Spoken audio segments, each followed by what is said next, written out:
It's been a while. I think that's just our Shorter official. shorter than last time, I think. I think that's just our official tagline now, right?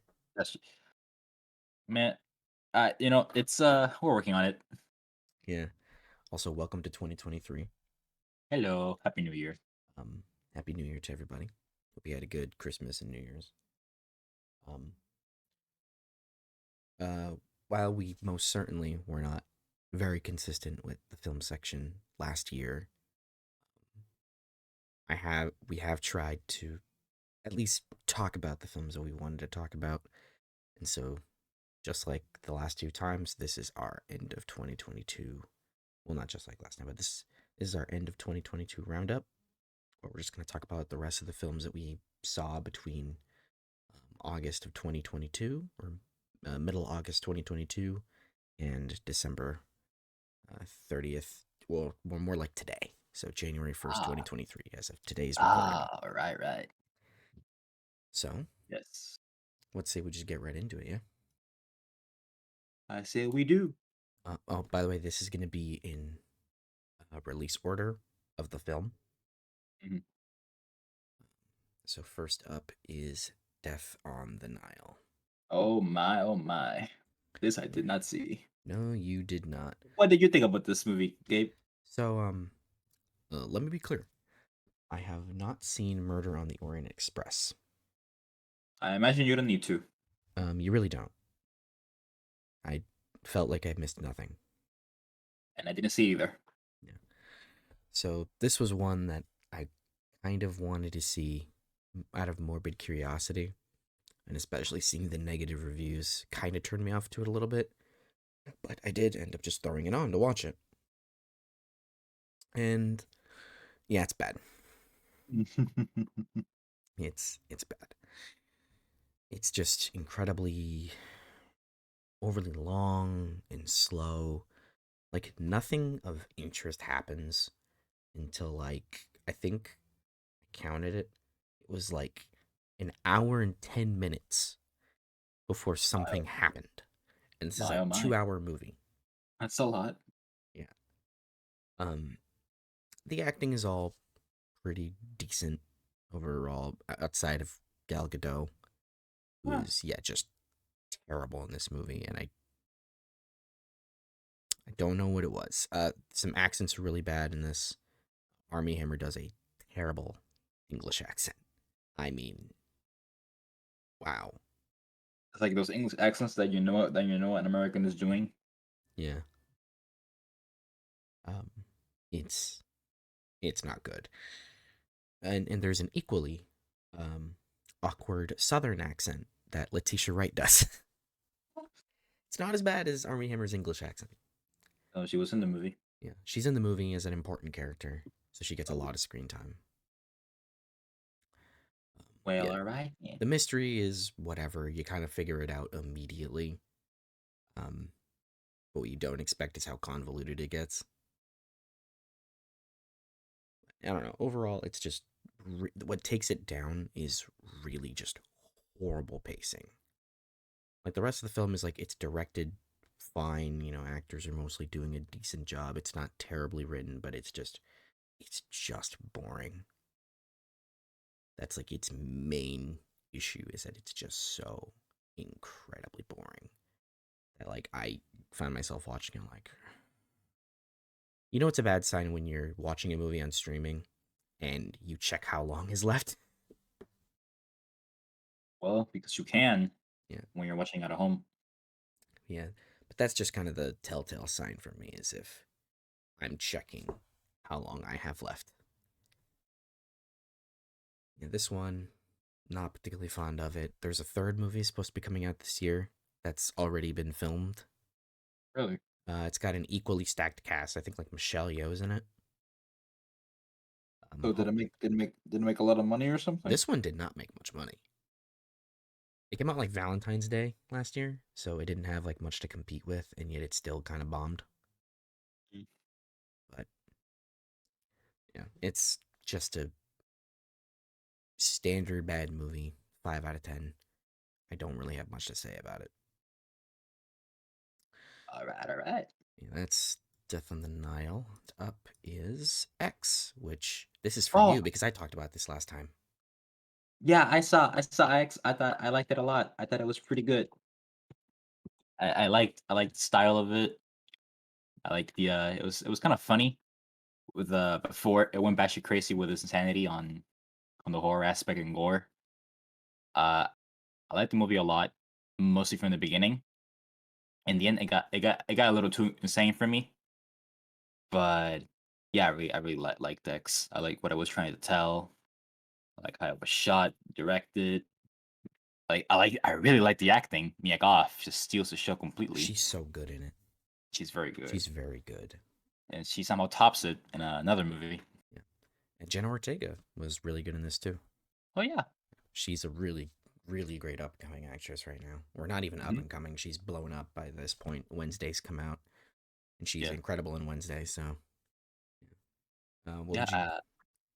No, Well, I keep guess going. if I had Sorry. issues, oh, No, no, no. Sorry. Keep going. oh yeah, if I had issues with the movie, it's some of the kills. I thought the way they were set up and ended were kind of dumb. Yeah, I thought they could have been better. I wasn't impressed with the kills or anything like that. They were gruesome. One in particular got me.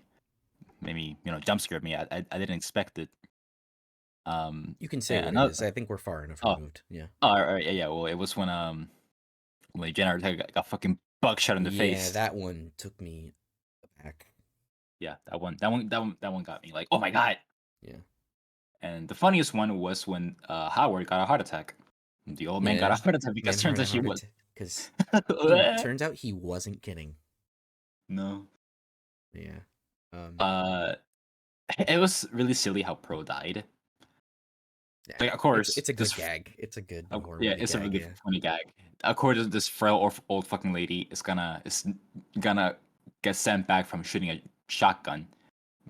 That was funny, but wow, she was conveniently set up on on that path where uh Mia Goth could drive the truck back and crush your head.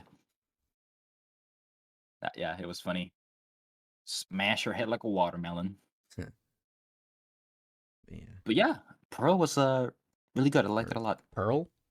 Or you mean X? Pearl X shit. Yeah, X. Yeah, what would you Really give it? good. I give it an 8. 8 out of 10. Solid All right. 8. Yeah. All right. That does make me happy. hmm Yeah. Let's see. What's the next movie up? Ready to talk again? Oh, RRR. Oh my god. I The didn't see this surprise. for. Oh, you should have. I wanted to. I should have watched it, but I didn't. God, what a surprise for me, honestly. This movie's 3 hours long. Yeah. I've heard good things. I didn't feel it. 3 hours. And that's a lot during those 3 hours. So I've heard. So, RRR, how do I talk about this movie without sounding batshit crazy? Well, you've seen clips, Gabe. The Yeah. movie is It's movie's batshit crazy. Yeah. the movie is batshit crazy, but somehow with that batshit craziness, it's almost serious, Well, it's lighthearted. an epic as far as I It's an it's understand. an it's an epic. It's very meaningful. It's why you go to theaters to see movies. That's Is this your that's what, first Bollywood movie? it's not Bollywood. It's Oh, sorry. I don't know. It's a different type of Yeah. wood in India, but it is my first. I think it's my first Indian film that I've seen. Yeah. Basically, yeah. What a shocking! Like, what a shocker! Like, it's got CGI it's definitely not very convincing, but it's there. It's got some batshit crazy action that works in a way, Mhm. but man, I was so surprised with how good the acting was. And I don't mean the acting from the British fellows. They all sucked. They were comically bad. But the two guys you see on screen right now, they were fantastic in the film. They crushed it. I don't know. There were some heartbreaking performances in the film by those two and some of the other As far Indian as I cast. understand, one of the main actors is like royalty, like acting royalty. Probably. Yeah. I know those two actors right there on Yeah. screen are two of the highest paid actors in the Hollywood thing over there. Yeah, in India. Yeah, in India. But yeah, it's actually pretty simple as a plot. I don't know if you want me to say it. Uh, I better just see it. yeah. But the Well, villains in this movie are comically cart- cartoonishly evil. Like I couldn't take them seriously that much, but they were scumbags, and you feel kind of good when they get theirs for sure. But yeah, R. It's a surprise. I what loved it a lot. would you give it? I give it an 8.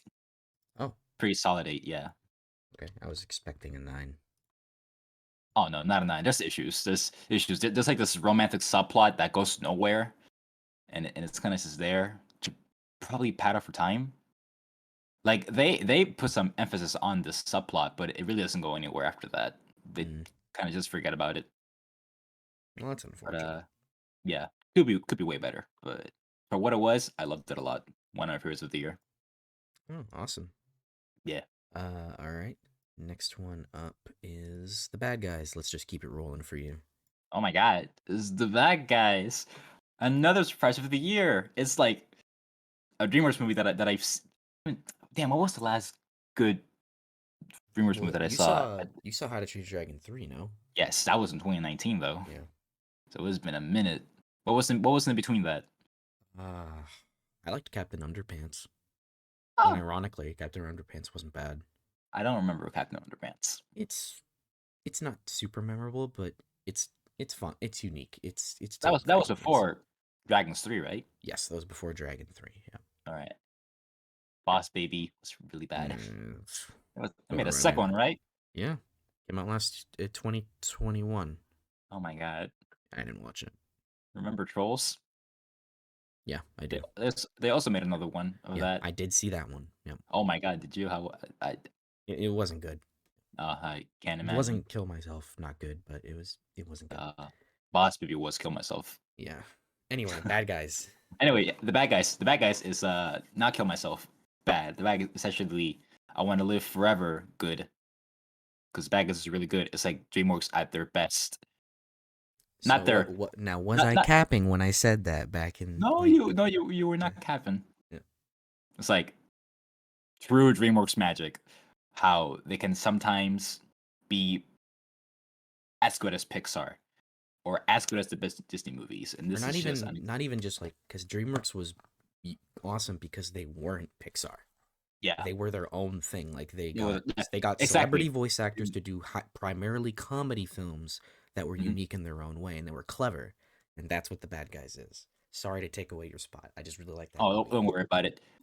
And a lot of things that I hate about a lot of these new animated films that come up from Hollywood is that they use and they butcher a lot of licensed music and just place it there for no reason whatsoever. It's just so hey, we know that song. We're cool and pop, aren't we? The Bad Guys does that, but it does it well, where it doesn't feel out of place and very cringe. So yeah, that was nice. Thank God the Mar movie isn't doing that. I imagine Illumination likes Thing those makes a lot of lights. money. Yes, they do. But hey, the Bad Guys good stuff. Like the animation was great. It was very funny. I found myself laughing a lot Yeah. throughout the whole movie. No, it's really funny. Had a few childish jokes. Like there was a running gag. There was Yeah, the farting a piranha. Yeah. farting. It was that was like I just saw the front. I was like, oh really? Okay, you were doing so well. Yeah. But I liked it. It was also very heartfelt. You know, characters were nice. Yeah, I really like the bad guys. It's very much a good time. Is Liked it it a lot. I'm gonna take a guess at your score. I'm gonna say an 8. Yeah, That's what I gave it. Yeah. a solid 8. Yeah. That's what I gave it, so that's not too much of a surprise there. No, it's not. Yeah. No, I really enjoyed the bad guys. Mhm. Man, Uh, yeah, go yeah. ahead. I was gonna say I hope they top themselves after that. Hmm. Is The Northman? This is also you because you finally saw this. Oh, yes, I saw this one. I liked The Northman. I still didn't like it as much as I thought I would. Uh, I wasn't too impressed by it. I don't think it was some type of masterpiece or anything like that. I think it is a visual masterpiece. Like technically, with how it's shot, how it looks, how it's The visual directed, the storytelling acting, is great. visual storytelling. It's like yes, it's some of the best stuff I've seen in movies. But the story behind it, I didn't dig it. I wasn't too invested in it, honestly. Understandable. Yeah. It's an odd movie. It's not for everybody. It, I feel like it is something that people can get into from the director, like the Yeah, easiest one you can get it's into. the easiest movie. It's the easiest Robert Eggers movie to watch, Yeah, which is why a lot of people are really loving it compared to because like The Lighthouse was pretty universally loved, though The Vitch was not universally loved. Audiences yeah, did not like it, but critics did. The Lighthouse was a little more critics and audiences liked it. The Northman is critics and audiences loved it. yeah. The It's a audiences lot that the more. audiences that side. This feels more casual friendly, Yeah. honestly. And Also, it's also sad it is this way because Robert Eggers unfortunately got the movie taken away from him at the last second. really, Yeah, as far as I understand, he wasn't allowed final edit. damn. Yeah, which is Maybe, amazing considering how much it does feel like one of his own. It feels like his movie, mhm, but it's unfortunate that it's probably not his movie, yeah. which is probably going to scare him away from studio filmmaking Oh, I hope not. because this movie bombed hard. It did. The Yeah, bomb. Unfortunate, because it. Yeah, I liked it. I wish it did well, because it's a yeah, good movie. it did well on streaming, but It's good, which is hot on streaming. I missed my chance there. yeah, But yeah, I thought it was pretty solid overall. There's stuff that I like. Few characters. Main character was cool. Uh, some surprisingly cool fights in the movie, despite it not being much about fighting, even if it was a Viking movie. mhm, Yeah, I didn't go into it expecting a cool Viking yeah, adventure. yeah. I was Don't very go in open minded. expecting Braveheart. Yeah, Yeah, no, I was open minded into what it might have been, but what it was didn't grab me as much. yeah, But yeah, I give credit. It's credible where I can give it. Uh, it's gruff. It's a very gruff and hard movie to watch sometimes with how real it can get. yeah. The 'Cause violence. It doesn't pull violent. It doesn't pull punches. It's very Yeah, violent. No, but that's Robert Edgar. That's Robert Eggers for you.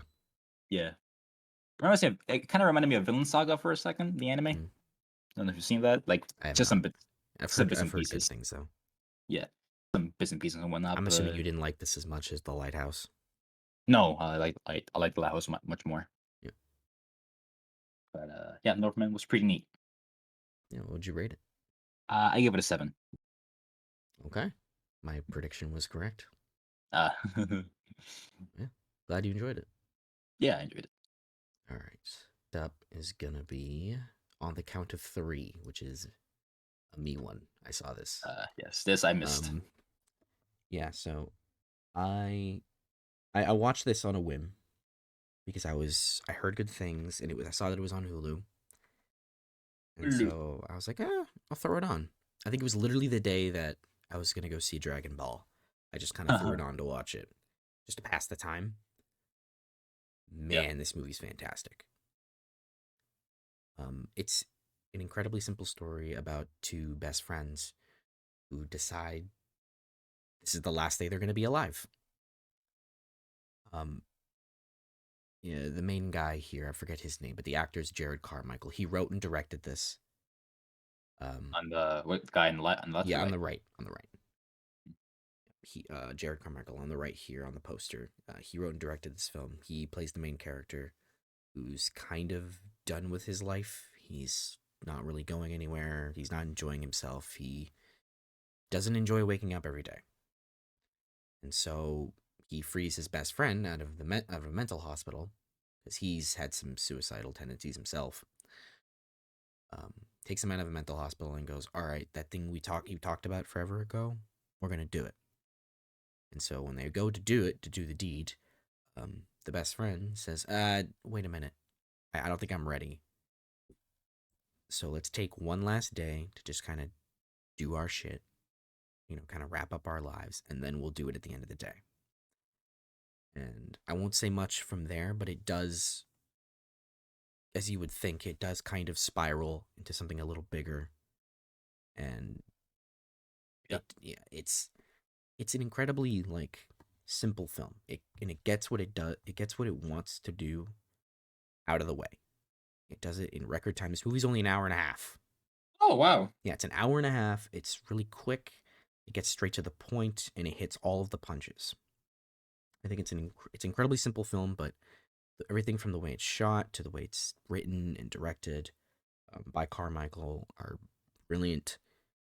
The only thing I would say about it that takes it down is it's supposed to be a dark comedy, and for me, none of the jokes were particularly funny.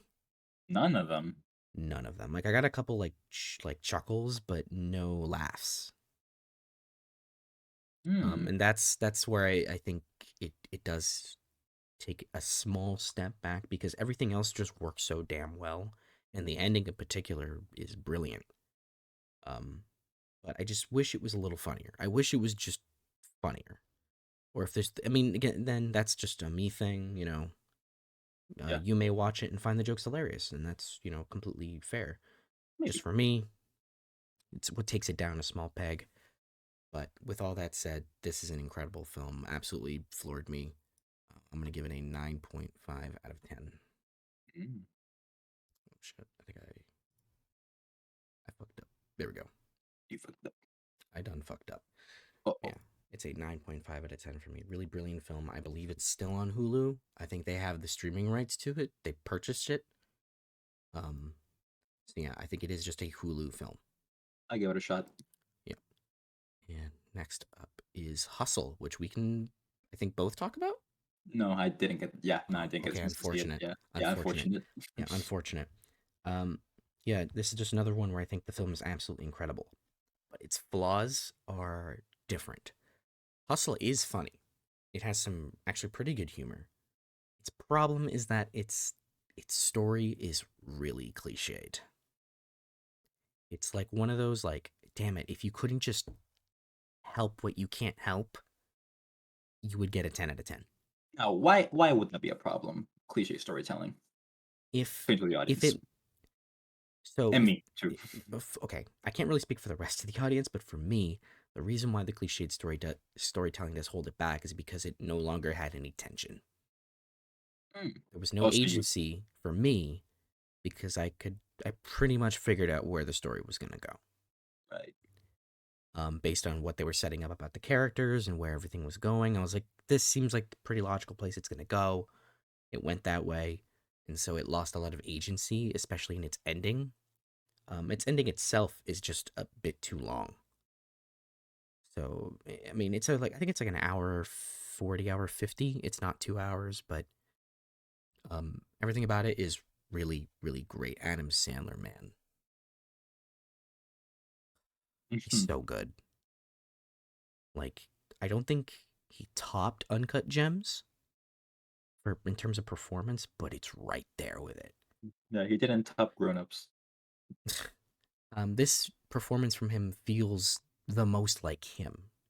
Like Oh it yeah, feels like he's just playing himself in the most like natural, like not like lazy way. It feels very natural for him this role. He feels like he doesn't have to stretch very far to yeah. understand this person, and he does a great job. And the young actor who plays the basketball player in this film, Juancho Hernan Gomez. I'm pretty sure I butchered that terribly. He's great in this too. He's a professional basketball player, and he is great in this. Like They were talking great, about young. great. They were talking about young actor LeBron James. No, no, Very young actor, you see. you know, yeah, no. Hustle is pretty fantastic. I would say definitely check it out. It's on Netflix. It's if you can suffer, not suffer, but if you can sit through pretty formulaic and cliched storytelling, you'll definitely enjoy it as much as I did. I'm gonna give it a 9.5 out of 10. It's pretty phenomenal. Um, Nice. yeah, that's next up is Cha Cha Real Smooth, which is also me. What a name.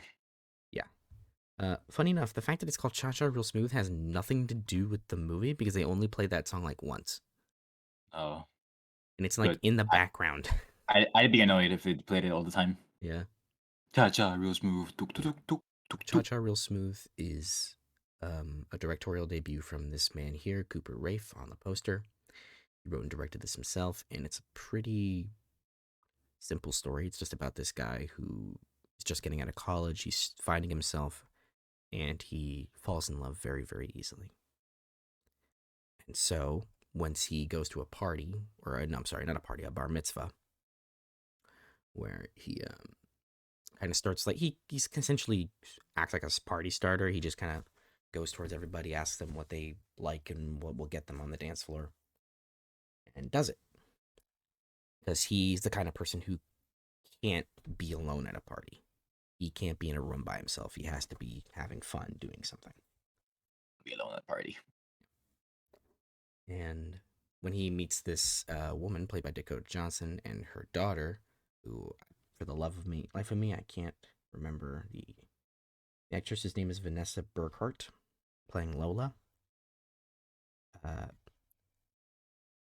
he kind of meets them, and she, the mother there, Dakota Johnson, essentially has this main character here, Cooper Raiff, played Andrew, babysit her daughter, and through that you just kind of learn a lot about their characters and what they're like, and that's essentially what it is for about an hour 40, and it's just so well written.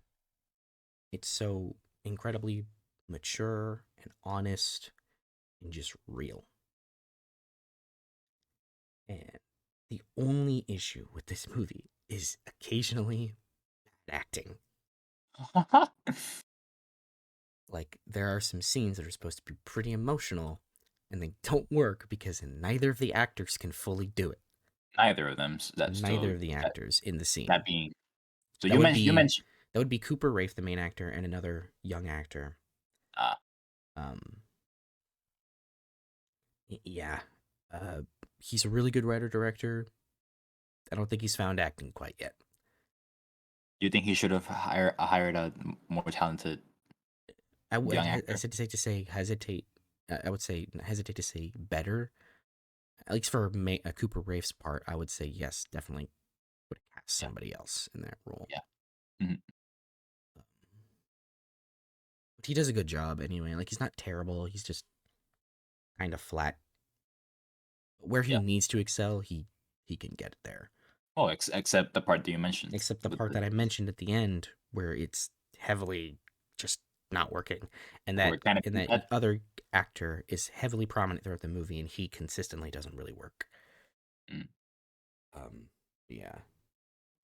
No, this is a pretty phenomenal film. It's on Apple. Apple has movies and TV Yeah, shows. This is a I guess they 9.5 do. out of 10 for me. My God, you're just giving it out. I'm just handing out like candy. Yeah, I love this movie. I think it's pretty great. Let's see what's next. Elvis, another one I can talk about. Oh yes. Uh, yeah, we're not handing those out anymore. Tell me about it, baby. Tell me about it. So Elvis is directed by Baz Luhrmann, who... Oh no. How much experience do you have with Baz Luhrmann? Didn't he make the Great Gatsby movie? Yes, he did. One of the worst movies ever made, ever. Yeah, so Elvis is Baz Luhrmann's magnum opus. It's Mm. the most of everything he does. Oh, And out of the films I've seen of his, which are Romeo and Juliet and The Great Gatsby, he made a Romeo and Juliet movie. yeah, Leonardo DiCaprio and Claire Danes. Oh my It's God, not good. It's no! not good. Yeah. It's another one of the worst ones ever made and stuff. Uh, this is his best film easily. Jesus. All that being said, it's just okay. Uh, It's just okay. hey, okay, Um, gets yay. yeah, That's fine. I guess. it's way too fucking long. Like, it's 2 hour 40, 240. Oh my God. Yeah, no, 260, 160, so 240. Yeah, Hey, well, you know what? Two These forty. these this movies about real life tend to be long. So Yeah. But this one has no real narrative. It's just kind of like string together of music videos and like events in Elvis's life. you can't set it up with him in Rhapsody. I can't say that about Bohemian Rhapsody. You're correct. No, that was a joke. Because you can. And I think that's exactly what Bohemian Rhapsody is. No, Bohemian Rhapsody does have a narrative. This doesn't. This is No. just the cliched rise to fame and then the downfall and then the end of their life. Okay. Uh, Like Bohemian Rhapsody. well, this film actually takes it to his end, like his final performance the day before he died. Ah. Oh, I Yep. got it. Got it. Um, the best thing I can say about this is Austin Butler as Elvis Presley. He's gonna get that Oscar nomination. He's gonna win. I don't know if he's gonna win, but he deserves the nom. He props to him for absolutely carrying this movie on his shoulders. He What did Tom do? What did Tom Hanks do during that? be incredibly silly. Uh, He just acted through makeup in a fat suit and did a silly accent. But yeah, nice. this movie's all sorts of batshit crazy. It's just Baz Luhrmann's bullshit at maximum. This movie takes place occasionally in the '60s, and they have Doja Cat playing Just like the just '60s. for Yeah, some yeah. reason. Yeah, That happened. You remember? yeah. Vince Staples plays at some point, or Oh, maybe not Vince Staples. It might have been Denzel Curry. Point that's like the stands, that's like the '60s. just like the You '60s, right? remember? Yeah. I don't know. It's just an incredibly bloated, exaggerated, overlong biopic. That's all of Baz Luhrmann's tricks. It's okay though. Oh, It's the tricks in the book. it's just okay. It's tolerable. Not for 2 hours and 40 minutes.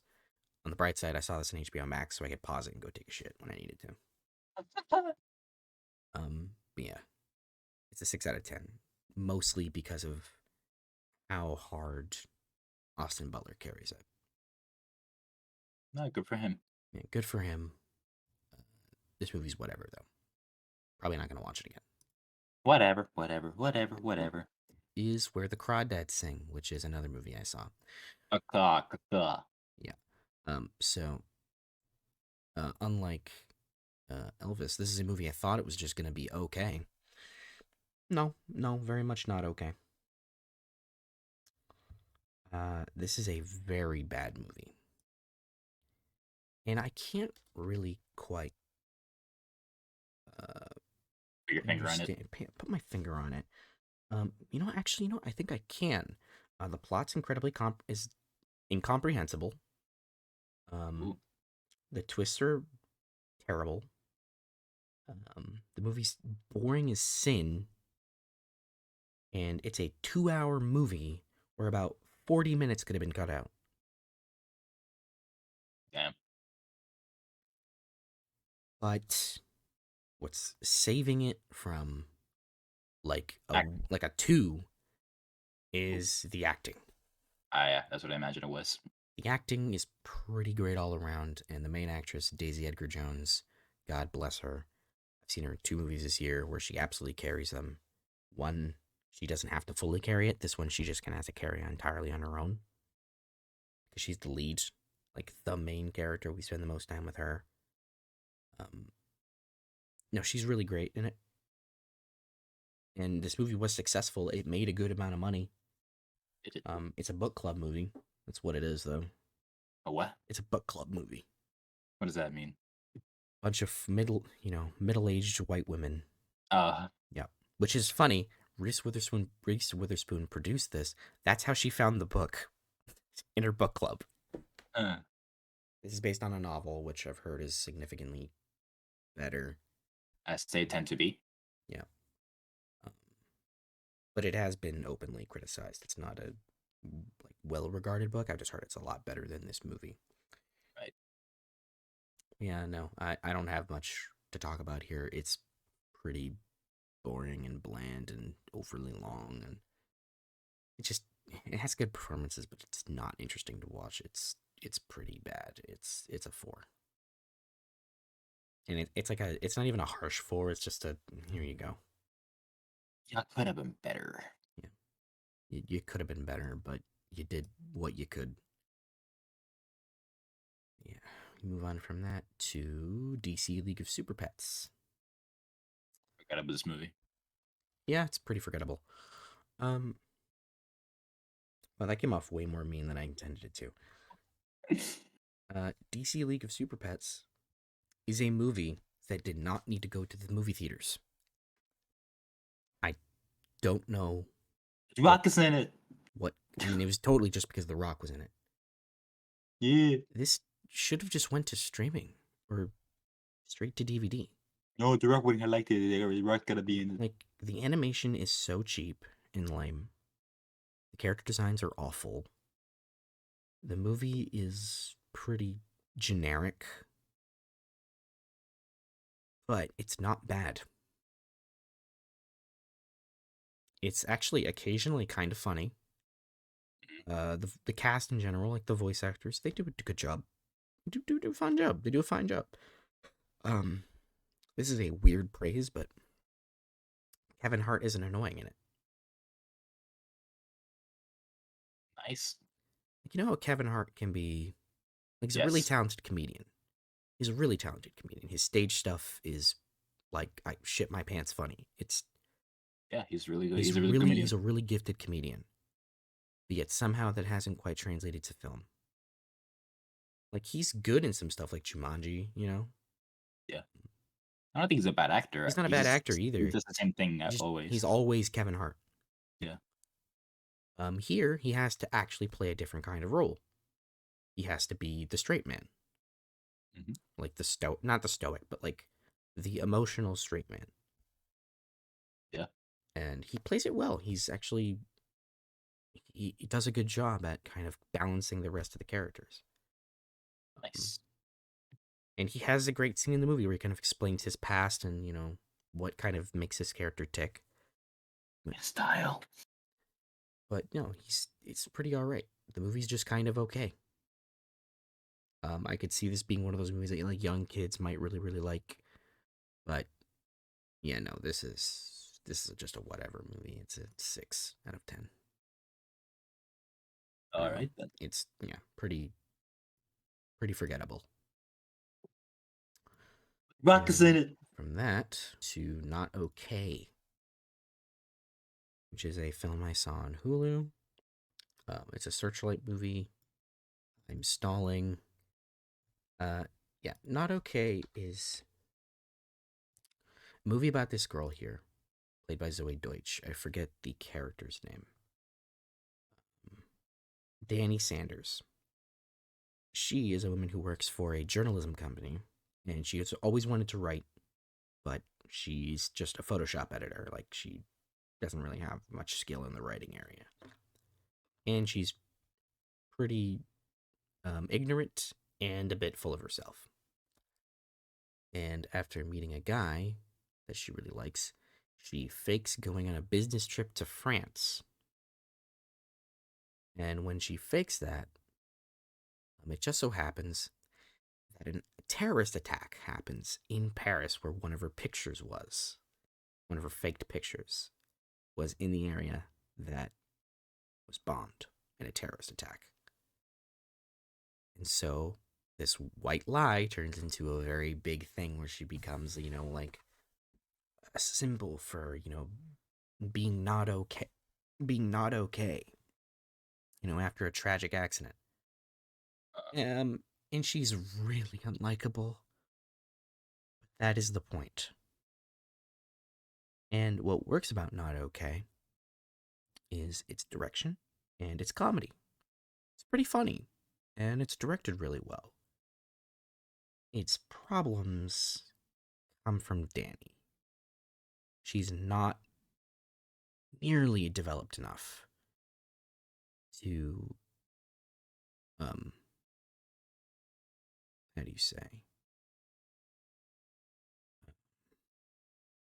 to be a character I could get invested in. Hmm. I compared this movie to 2021's I Care a Lot from Netflix, where Rosamund Pike's lead character, Marla, was just way more developed throughout the film because it was like totally about her. It didn't. It kind of just went into the nitty gritty about her character. This film, Not Okay, does have a second lead that becomes the focus. A young girl um, who's a school shooter survivor.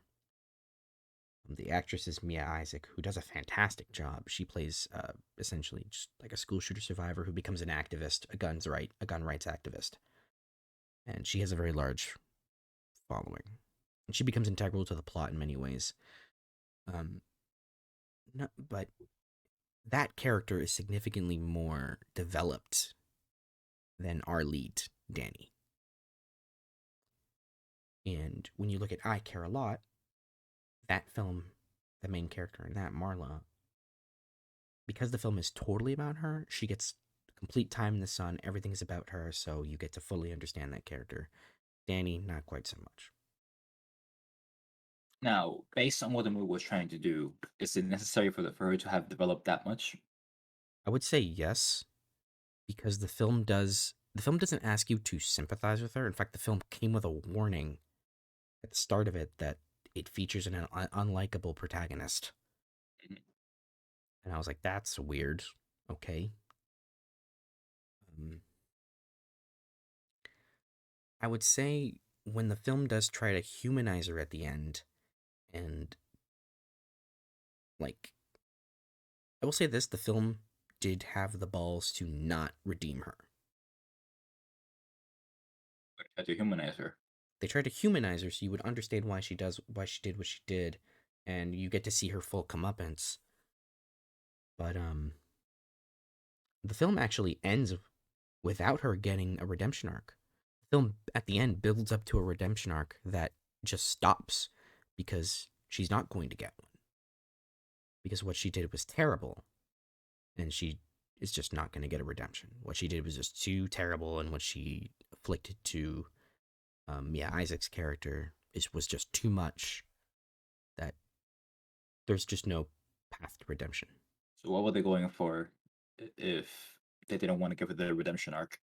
They essentially, I think what they wanted to do was they kind of wanted to fool the audience into expecting some redemption arc for her and then hitting you with the realism that she's just not going to get one because what she did was too despicable.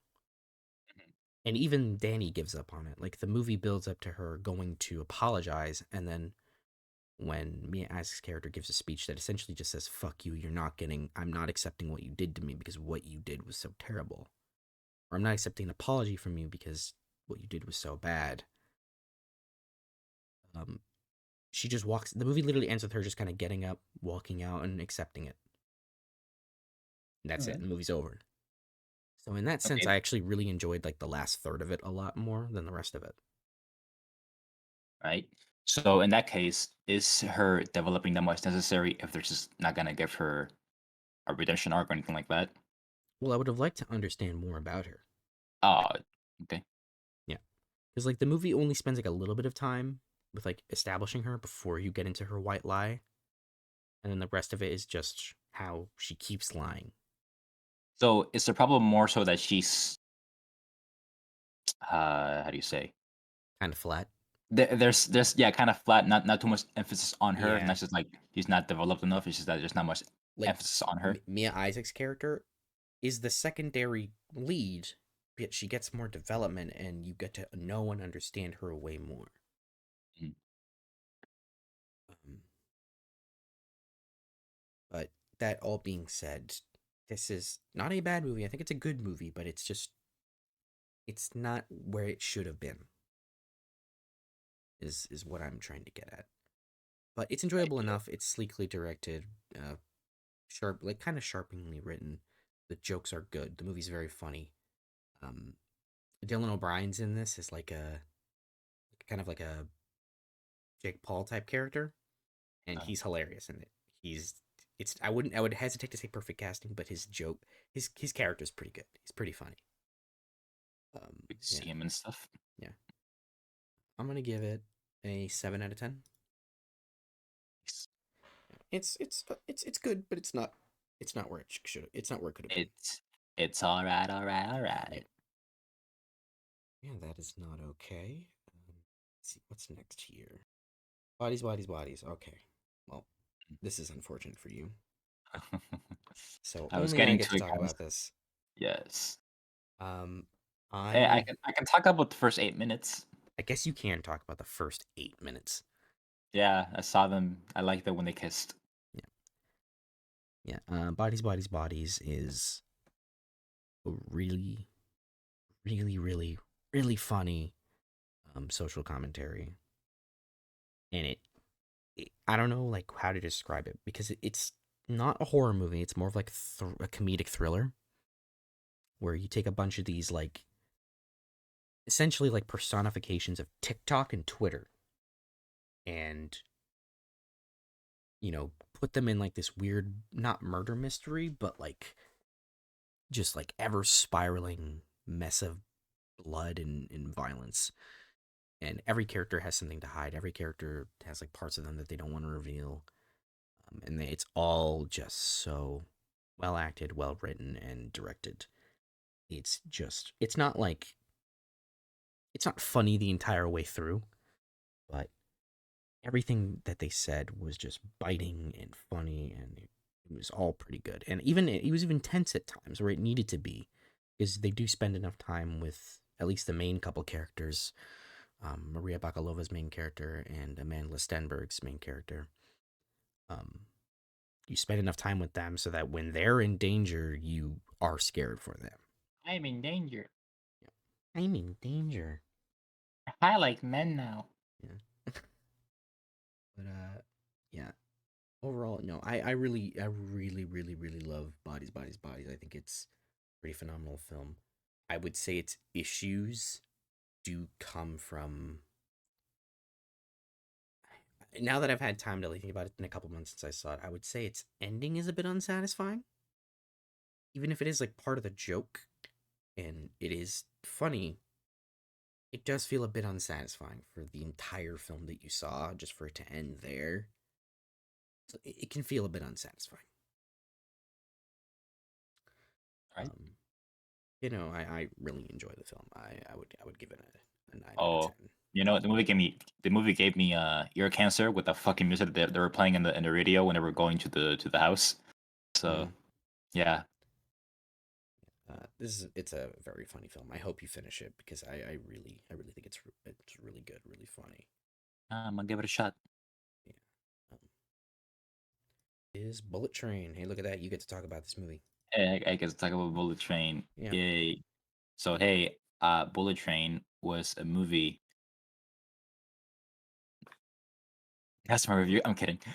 Uh, yeah, Bullet Train was a lot of fun. It was stupid, very contrived movie, but I like the action. I like the characters for superficial reasons because they were very funny. This Most of them were. Tarantino wannabe movie. This is very much of a Tarantino wannabe movie. Hey, but this is based off a book that I'm kind of interested in reading now. It's based off I a want to see. book. Yes, it is based off a Japanese book by I a don't want to very read different. that. Yeah, I was gonna. That book has to be completely different than this movie. Yeah, it's a Japanese book by a very different name. Yeah. But yeah, I kind of liked. I liked Bullet Train for what it was. A very silly Tarantino ripoff with very very silly action with some funny bits. I found myself laughing a lot more than I thought I would, Mhm. but there are jokes that went on for a little too long. For example, when Zazie Beetz got fucking poisoned, it was like a whole minute of her Yeah. struggling to breathe, and at that point I was like, I That get it, she's that dying. whole scene was just stupid to me. Here's here's It the thing, it felt like how many times can we use the word bitch in a scene? bitch. Here's the thing, I saw a clip of the movie where I saw a clip of that very scene. Hmm. It just ended with her dying. It just ended with her saying, "What do you think, bitch?" and then collapsing on the floor. I thought that was the end of the scene, and No. by that, I thought that was very funny. The fact that they were fighting, she was calling him bitch the whole time, and then she poisoned him, and then yeah, he got the antidote first, and then she was dying, and then she collapsed and died. I thought that was the joke. I thought that was pretty funny. the clip alone. But then it kept going on and on and on, where she was just like, "What's the joke?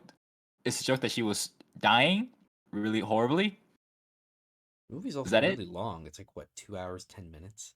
It is pretty long. Yeah. Yeah, I was digging it for the first two acts, and the third act just kind of went a little balls to the walls for me, where they were Yeah. where they unveiled everything on the reason why everything was happening. I'm like, oh, that's insane. Thank you. Yeah. It's what it means. It's very fucking contrived. Uh, do you agree with literally everybody who says that Aaron Taylor Johnson and Brian Tyree Henry carry this movie? Yes, yes. They should get their own movie. They They were are great. great together. A fucking brilliant. They're so good. By the way, this is the movie that got Aaron Taylor Johnson to Craven the Hunter. Oh yeah. Yep, some Sony execs saw him in this in like dailies, and they were like, "This guy can play Craven." I'm like, I don't know how you got that to Craven, but whatever. I don't know it either. I guess I wonder what they're gonna do with Craven now. Yeah, But yeah, that he was fucking great, Aaron Taylor Johnson. Uh, Andrew Koji was in the movie. I guess didn't do much. I feel like he what was a trying to be the most serious guy what a in a waste very of silly Andrew movie. Koji. Yeah, very much trying. Also, the waste of the other Japanese Oh, actor. Hiroyuki Sanada. Yeah, He's a great actor. he's a very good actor. I want to see him in more stuff that's not. Well, This, I want to see. Well, okay, I don't mind him being in silly stuff. A very cutthroat, serious actor, and being the stoic guy in mhm, silly action movies. I don't mind seeing him and stuff like that, but he was sort of bland throughout the whole fucking thing. mm. I ain't gonna lie. He shows up too late in the movie too. Well, he was there from the beginning. He just didn't do much He from the didn't do beginning, and then much, and then he shows up at the end. yeah, and in the end, yeah, there he is in the end. Cool. Yeah, yeah. That final act is ridiculous. Yeah, and for me, in both a good way and a bad way. I mean, it's funny for how So ridiculous it is, and then you just can't take it seriously, and no, there's no tension anymore. yeah. Uh, I like the cameos. They're kind of funny. The Ryan Reynolds one is the only one that got me. Yeah. The Channing Tatum one was funny, but when fucking pulls out the mask and it's Ryan Reynolds, I was like, okay. Like, all right, you Uh, got me, movie. I like the Shining Tatum one, but then they did it twice, like two more times. I'm like, oh, okay.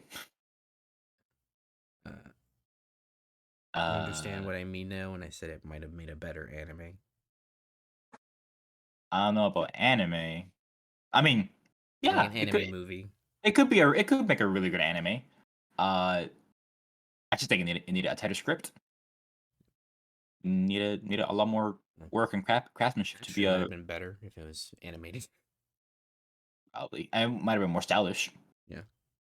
I just man, I don't know. Probably didn't capitalize too much on what it was, and it turned out kind of It's bland, silly, but fun. it's a In the end, fun it was movie, it but was it was pretty it's fun. yeah. I enjoyed All my time. I liked it. right, can I guess the score? It's a 5. Oh, okay, I guessed wrong.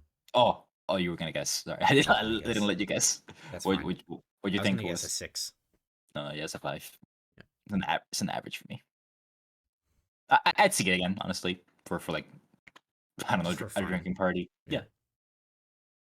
Yeah. That's fair. I think I gave it like a 7. Oh, yeah. I enjoyed it. Is fall. I didn't see it. Oh, don't. No, I didn't think about it. It's one of those fucking movies where it's those movies. It's like Frozen, not like the Frozen animated movie. It's like Yeah, Frozen. Frozen. Yeah. Yeah, but like the Uh, one where they get stuck on a pool. or the one that they're stuck on a tram, or what it is. Yeah, or 47 meters deep, whatever the fuck it's called. Oh, the shark one. Yeah. Shark one. Yeah, yeah, yeah. Yeah. No, this movie is two people stuck on a incredibly tall tower, and it's terrible. Um, I'm just gonna do what I did for Fantastic Beasts and read my letterboxd review that I wrote for it. Shout out to Oh, that I will be linking in the description. Both of our letterbox accounts. oh, you don't have to read mine, but thank you. I am gonna link it, but I'm gonna read my review because you didn't review this one. No, I didn't see it. I put Fall was incredibly silly, preposterous, and honestly kind of annoying. The best things I can say about it are the two twists the film has. One because it was so insane that it made the film better. The other was so realistic that I'm surprised it didn't happen immediately. A film like this should at the very least have likable characters, and this film sure didn't. If anything, it preyed on my own fear of heights, so there's that to be said. Bastards. It is a terrible, terrible, terrible movie, but its bright spots come from acting. And, they make some decent use of the fact that they're incredibly high up and they need to, survive, and that can be it. For me, as someone with a fear of heights, that can be scary at times. It can be pretty gay. Oh my god, But I'm the gonna put rest my of the movie pants. is just so ridiculous and terrible and unrealistic that I'm surprised that this movie has gotten positive reception. Positive reception. Yeah, it has I want to say like a 72 or something on Rotten Tomatoes, Uh, and audiences are enjoyed it too. uh, So I don't know. Maybe I think we just saw a different movie. Coping. Um, yeah, I'm gonna give it a. That's the wrong. That's you. I'm gonna give it a 3 out of 10. Ooh, Yeah, it's pretty bad. pretty bad, boy. It is pretty bad there. All right. Next up is Emily the Criminal, which is another film that I saw, and it's very good. I would even say great. So Emily the Nice. Criminal is about this main character, Emily, played by Aubrey Plaza, and she is a young woman, kind of way out of college at this point, but is struggling. She can't really get a good job, and she can't really afford a living situation. She's rooming, and it's pretty consistently made clear that she's having money issues, and no job wants her because they're giving her shit positions. Can't suitably, keep her afloat. Yeah. So one day she gets kind of put into a place where she meets this guy played by Theo Rossi, who essentially gives her a fake credit card, sends her off to a store, sends her to buy, a certain amount of stuff with a certain limit, and then they sell it. And she Ooh, sells it and makes some money off of it. And she kind of becomes infatuated with it and starts working with Theo Rossi to kind of get that business booming. And she starts making a lot of money. But of course, that kind of slowly unwraps, a plot that's incredibly simple and straightforward. And most importantly, cheap. This is a very cheap movie. You can tell it was made very quickly, probably in like a month. I got my money. It was probably shot for like a month. That I got my money's worth. See, Yeah. Um, shot for a month. it's God probably damn. shot for like a month, which is really quick. Squeak. I mean, Tyler Perry shot an entire movie in 14 days. Oh yeah. Yeah, What movie was that? I think it was a Medea movie. Oh, yeah, I see it. Uh, this movie is well made. It's carried by its writing and really, really biting social commentary. And Aubrey Plaza, man, if people actually just watch this movie, I think you would see Aubrey Plaza be really recognized and possibly get an Oscar nomination. Audrey Plaza usually okay in movies. She's usually pretty good in movies, but she's mostly just kind of thrown in comedic roles or dry comedic roles. As of recently, she's been doing a lot of like darker, dramas or thrillers, where she really gets to shine, and she does a fantastic job in this movie. Ew. So yeah, but the only thing I would say about it that does really take it down is a kind of pretty boring first act. Oh, They take a lot of time setting up the character and kind of just getting into, you know, her problems and her kind of introducing herself to everything. It does take a really, really long time to get going. And for a movie that's like an hour and It's an hour and a half. Mm, It it kind of drags at points, and it does have a really slow pace. all right. Um, but yeah, otherwise, it's a pretty great film. It's a 9 out of 10 for me. It's a Nice. red box movie, so that's the problem. Yeah. Redbox movie. Yep. What the fuck? I know. Redbox got the distributing rights to it, which sucks. People still buy Redbox, I guess. I do. Sheesh. Jeez. Yeah. That was that. You're an old Next man. is Orphan First Kill.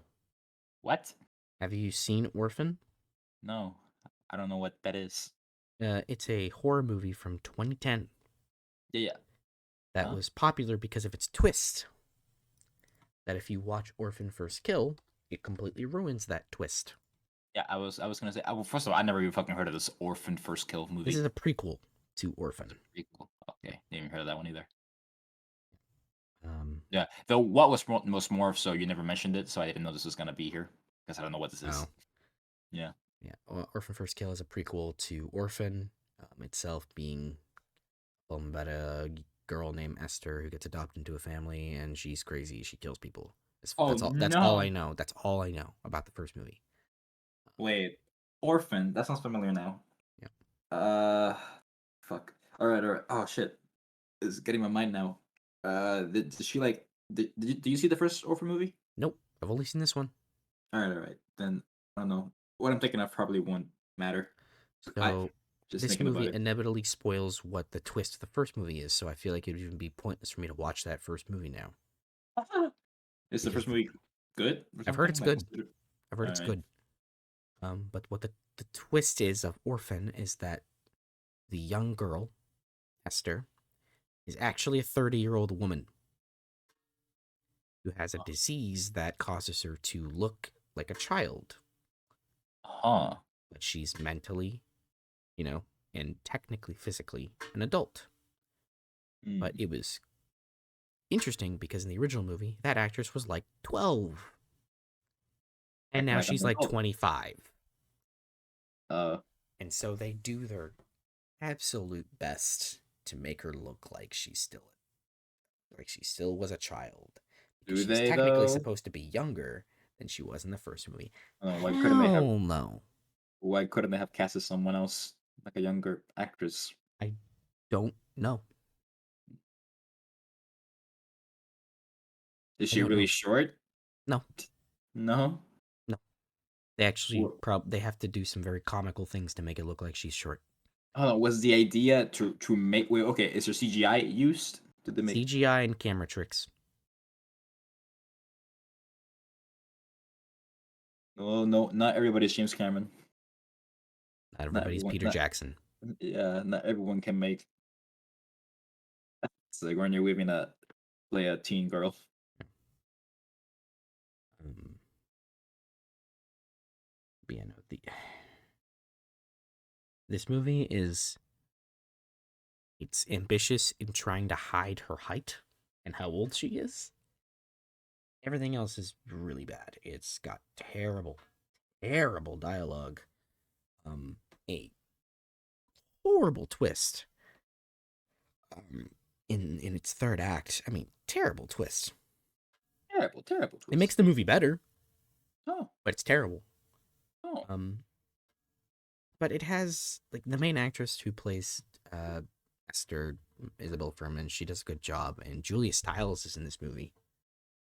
She does a good job, but everything else is just Julia Stiles. um, yeah. Everything else in this movie is just pretty bad. It's yeah, it's a bad one. It apparently was in theaters for like a short time. I don't know how. Elective theaters. Yeah, select theaters. It was in a small amount of theaters for a short time, and then it went to Hmm. Paramount Plus, and then pretty quickly onto digital. Well done. I think it was like a month between it going into Paramount Plus and it coming out on DVD. Yeah, this movie's pretty bad. I'm gonna give it a 4 out of 10. Ooh. Yeah, it's pretty bad, but not like it's not insultingly bad. All right. All right, is Dragon Ball Super Superhero, which we can both talk about Oh, because we both saw yeah. this. We both saw Dragon Ball Superhero. What a stupid name. It's a terrible name.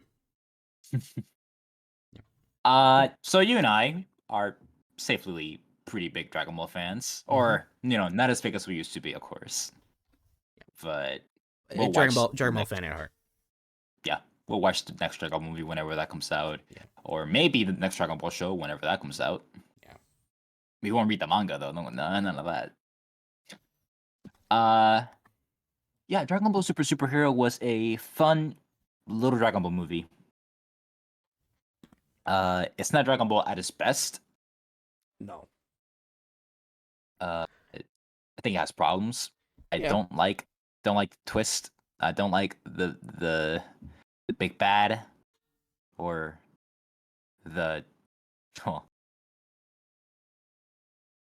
oh, I don't like Cell Maxim. Yeah, I Cell don't like Max. Yeah, Cell I Max is. hate I hate Cell Max. Yeah, It's it's like they're just bringing back this cool character, Cell. Cell, right? The cool character Cell. yeah. Yeah, they brought him back and they made him a dumb, silly monster who's Yeah. contrivably really, really strong. And isn't he supposed to be like not even perfect cell? It's like imperfect cell. No, It's not imperfect Cell. he's imperfect They got cell.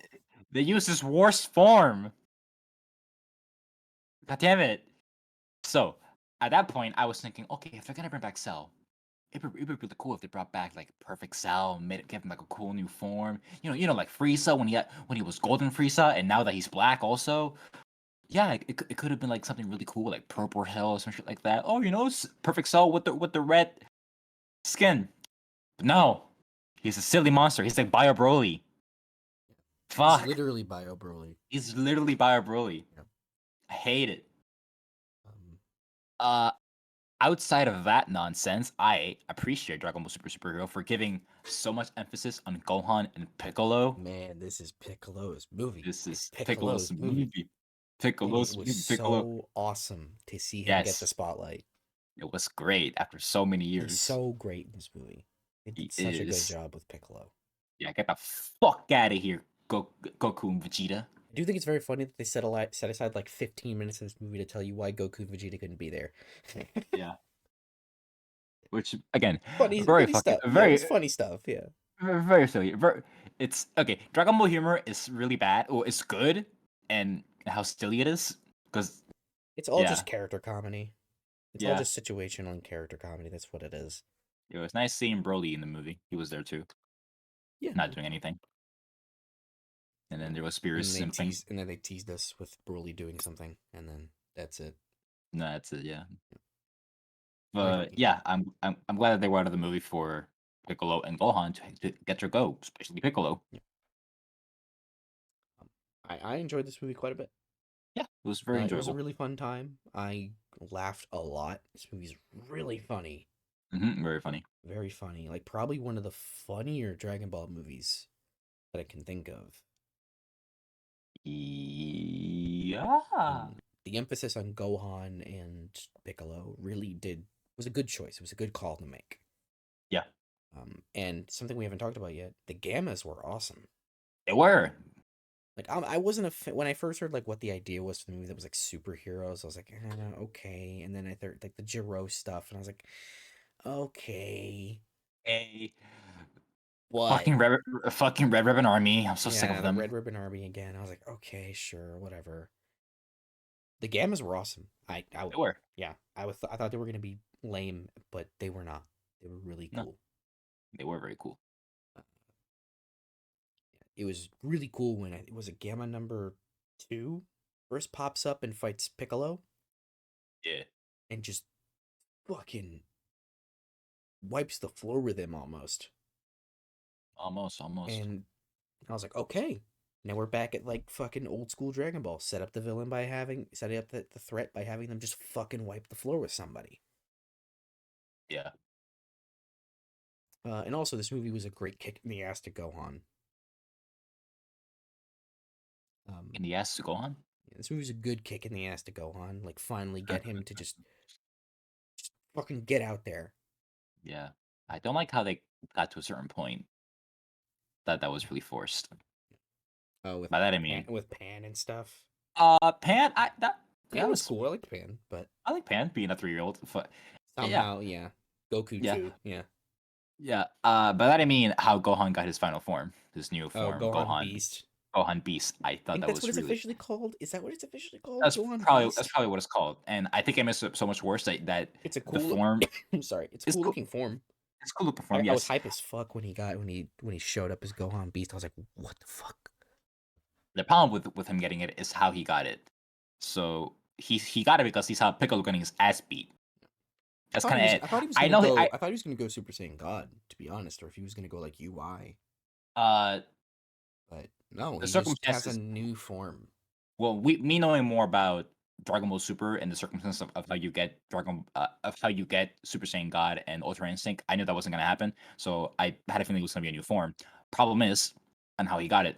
So I know Gohan cares a lot about Piccolo. That's like his second dad, Yeah, main dad. pretty Uh, much his dad. Yeah.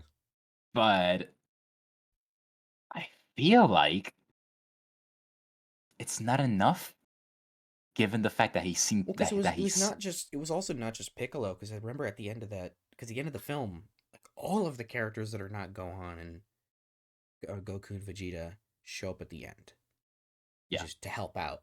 but they were fine. First of all, can I just say I felt old as fuck when Trunks and Goten Yes, showed up, came as and they're teenagers. teenagers now, and I'm like, fuck, how long has it been?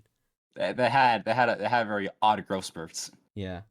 And there was a funny Super line. was There was a funny line about that in the movie too. They were like, yeah, "You got so much tolerance." Like, yeah, we're kind of small for a while, and then we just get big. yeah. Super was in 2018, by the way. That's when Super ended. They Jesus. were 12 in there, Yeah. and And now they're as far in Broly takes place not too long after Tournament of Power, but it's a good amount of time after. yeah, it's just fine enough. Like Because Bulla is still a baby. yeah. So yeah, so in that case, it's probably just like a year or so because she was just born by the end of the Tournament of Power, and she's crawling.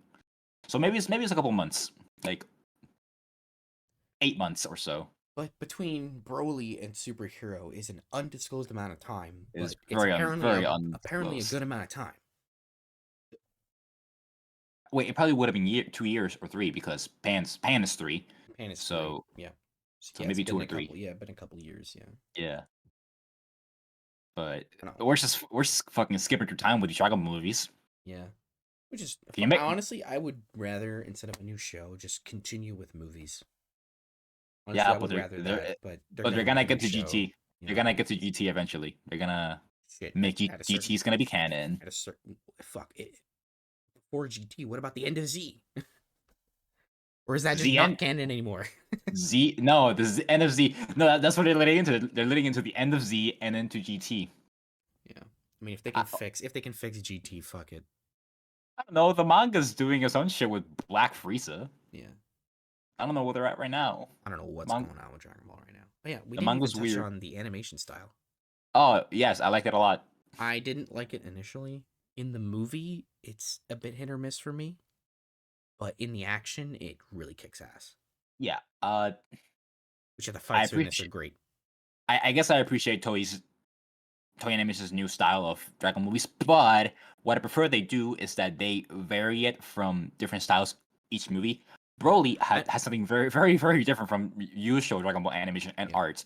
because This movie it's wasn't. a mix of like a little bit of 3D, 2D traditional 2D animation, and then just taking assets from fighters. Yeah, And this is full 3D, and I don't know why they picked this style for this movie. I don't know what confounded them to do it with this one particularly.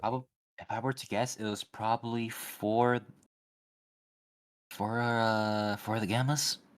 Maybe it was just more time, like time saving. Do it in 3D. Maybe I don't know. Maybe. This movie looked like it took a while to make. Yeah. How crazy some of the fights were in the animation. Mhm. like when Gohan turns into Gohan Beast, and Yeah. then when he does a special beam cannon at the end. Oh yeah, Uh, this movie is fan service overload, by the way. yes, and I'm a fan. Yes, and I I was am. serviced Yes, I was because serviced. I saw I because you saw this by yourself. No, I did. yeah, I saw this with a couple other friends. Um, one of them, the channel knows Sebastian. Another one, they don't know. Sebastian knows a little bit about Dragon Ball. He's been like slowly learning about like the lore and stuff. So he had enough information to kind of go into the movie, like still kind of blind, but like he knew enough that he could catch on. Our other friend that we went with, Eric, he knew nothing about Dragon Ball. He had never seen an episode of the show. He never saw any of the movies. He just played a little bit of Fighters. And he's surrounded by Dragon Ball fans. It's crazy. And he was surrounded by Dragon Ball fans.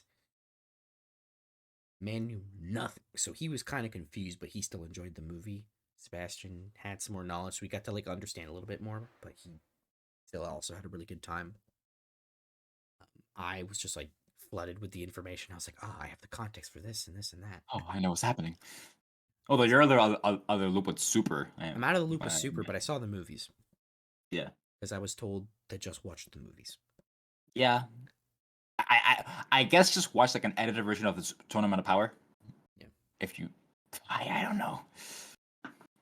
And well, what about the Goku Black stuff? Or does that not even matter? Does that need to? And I'd say it only matters for Trunks if they ever, depending on what they ever do with Trunks down the line. future Trunks. Yeah, but yeah, Dragon Ball Super is a show. Anyway, superhero. I enjoyed it. I gave it a 7.5 out of 10. Oh, Yep. that's also my rating. 7.5 out of Oh, 10. no kidding. I thought you had it at like a 6. Uh, well, I enjoyed it a little bit more, but yeah, Oh, 7.5. okay. Well, I find my lack of faith disturbing. Yeah. Well, I still hate Cell, Maxim. I Cell still Max hate was it, stupid. but at least it was a cool fight. It was a cool fight. Thankfully. It's Dragon Ball Super. Up is Samaritan. Oh, this movie's god awful. Ooh. Holy moly. Um, yeah. Um, I'm just gonna read my letterbox review. I wrote a pretty Wow, lazy. bland, incoherent. Yeah, just like this movie. A pretty bland, incoherent, and just overall dull anti-hero film. Been there, done that. Not even the action is exciting.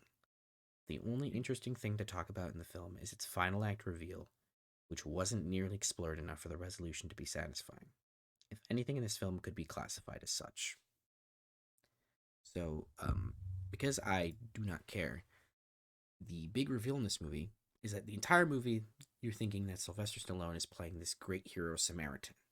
You learn early on that Samaritan and his twin brother Nemesis got into a fight, and Nemesis died in the fight.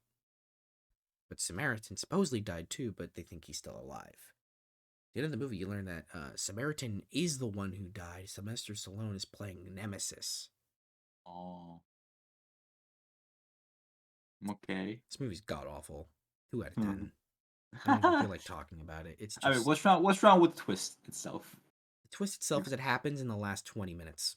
Uh, Or no, sorry, the last 15 minutes. all right. And so Is Nemesis evil? Nemesis is supposed to be evil. But Sylvester That, Stallone's character that he plays in this movie is not evil. He's just kind of an anti-hero. I was gonna say maybe that's for me. Maybe he just feels really bad over killing his brother. That because of that, he's good now. He's okay. He's like neutral, I Well, guess. I think you thought about it a little more than they did. Oh, really? Yeah. It sounds very simple. I don't get it. That's kind of what they were going for, I think, but because it happens in the last 10 to 15 minutes of the movie, there's no time for that to actually settle in. Because it's Hmm. like they say that, and then the movie's just action for the rest of it. Oh, oh well. And it's not good action. So, Hmm. yeah. I don't know. This movie seemed like a decent idea on paper. It's just really boring and just really incoherent and terrible.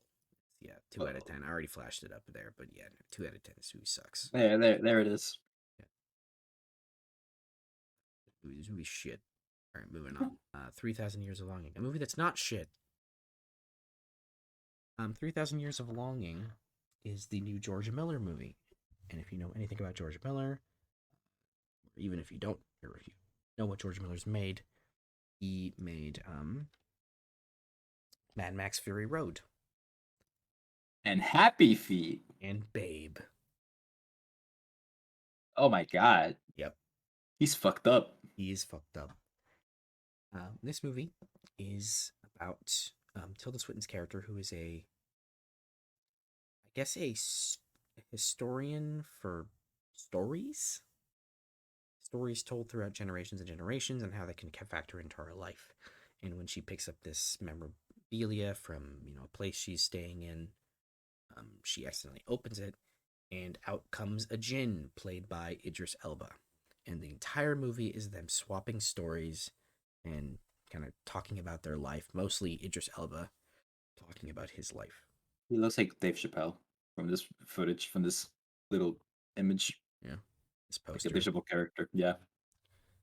Yeah. What makes the movie interesting is the conversations they have and the stories that they tell. But that's also what makes the movie feel not that cinematic. It feels like it could have been a stage play.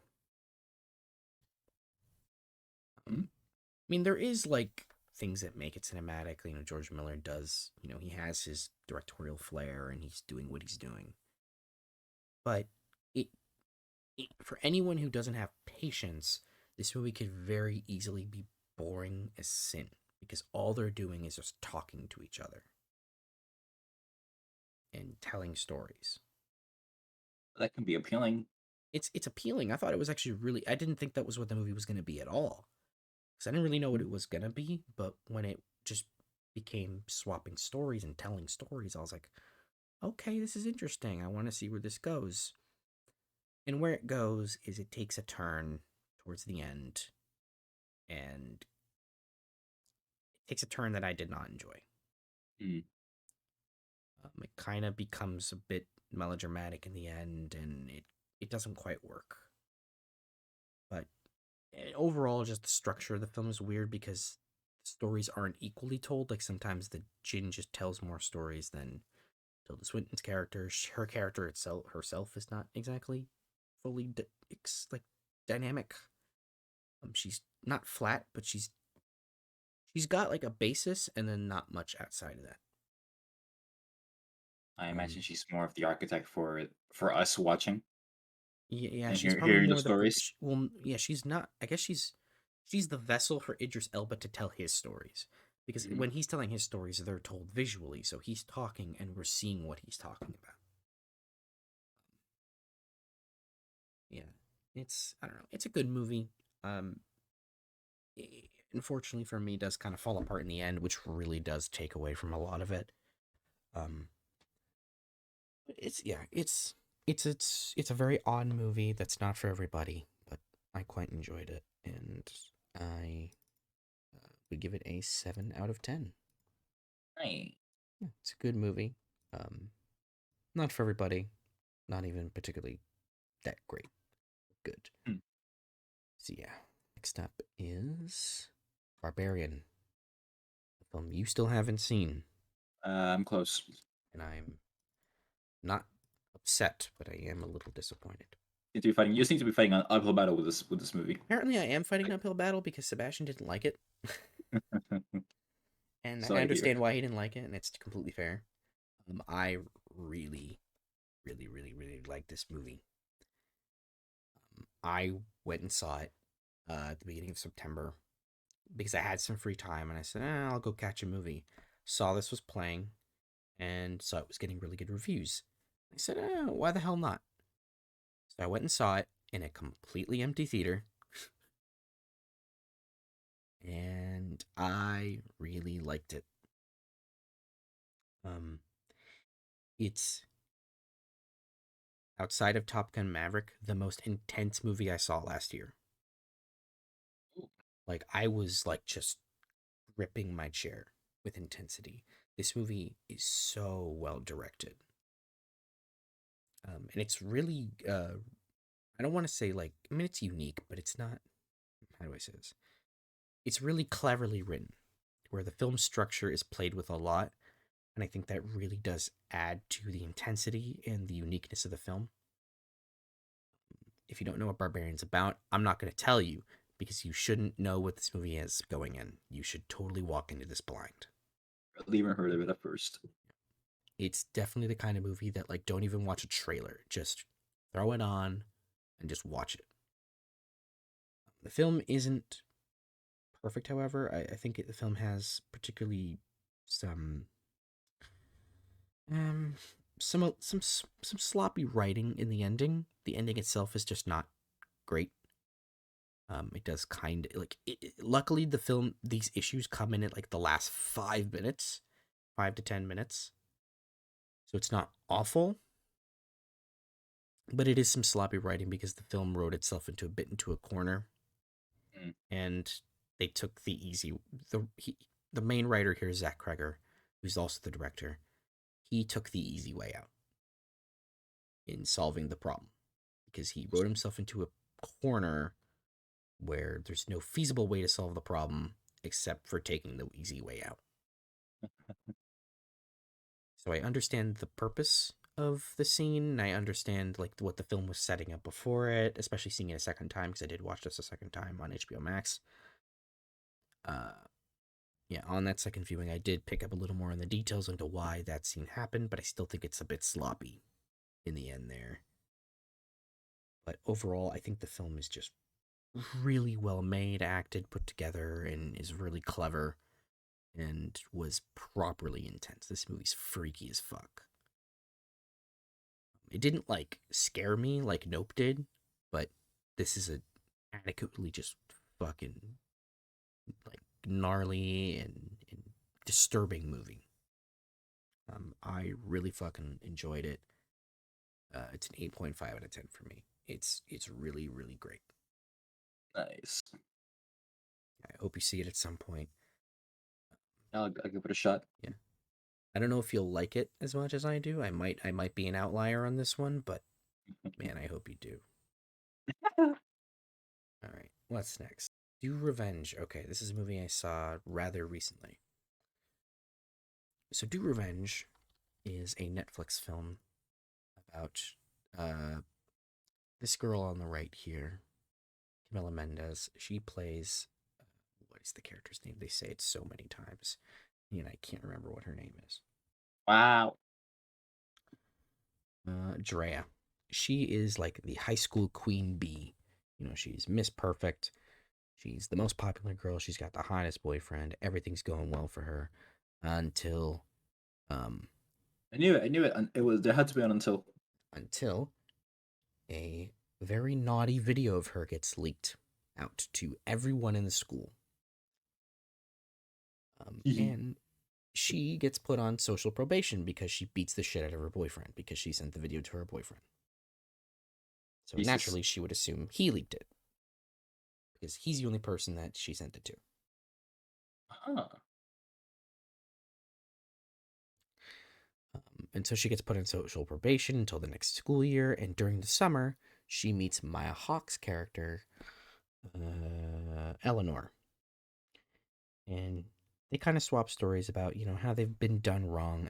Eleanor is she was outed when she was 13, and that kind of messed her up mentally because she after being outed, there was rumors spread about her essentially being a predator. And so at the beginning of the school year, they go to the same school and they hatch a plot to do each other's revenge. So Eleanor gets revenge, or kind of does the revenge for Drea, and Drea does Eleanor's revenge. And that's the plot of the movie for 2 hours. Huh. It's just both, it's a really unapologetic and just very flashy movie. It's got really great costumes. It's got, for lack of a better phrase, bad bitch energy. Ew. It's a funny movie. It's really colorful and glamorous, and it it doesn't give a fuck. Truly, it just doesn't give two shits about what you could think. Sorry, about what you think about these two women. It's completely unapologetic about it. Um, Unlike something like Not Okay, the fact that it doesn't bother to redeem these people makes it better. Because you instead get to kind of revel in this incredibly stylized and glamorized world that this movie lives in, otherwise known as Florida. Ew. And I don't know, I feel like I feel weird for saying this movie's good, but it I don't know, it's not totally my cup of tea. It's not. I could see why would be a popular movie, but it's not my cup of tea. That being said, it's not bad. It's just got some pacing issues and kind of generic script outside of its initial concept. Um, and the two leads are pretty great. I'm surprised to say that Camila Mendes is good in this movie. In fact, even great. But Maya Hawke is better. Maya Hawke is kind of operating on another level here She's compared to built Camila different. Mendes. Yeah, Maya Hawke is in fact built different.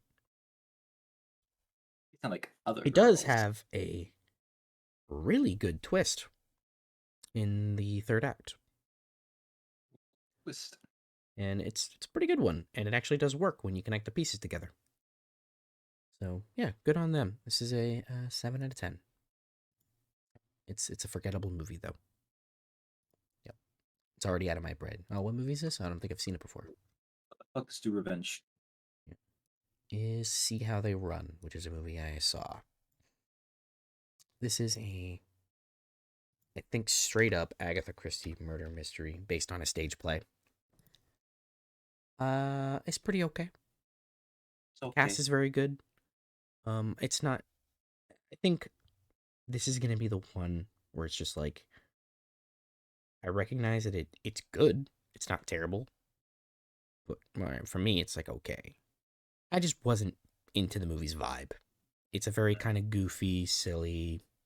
Doesn't take anything too seriously.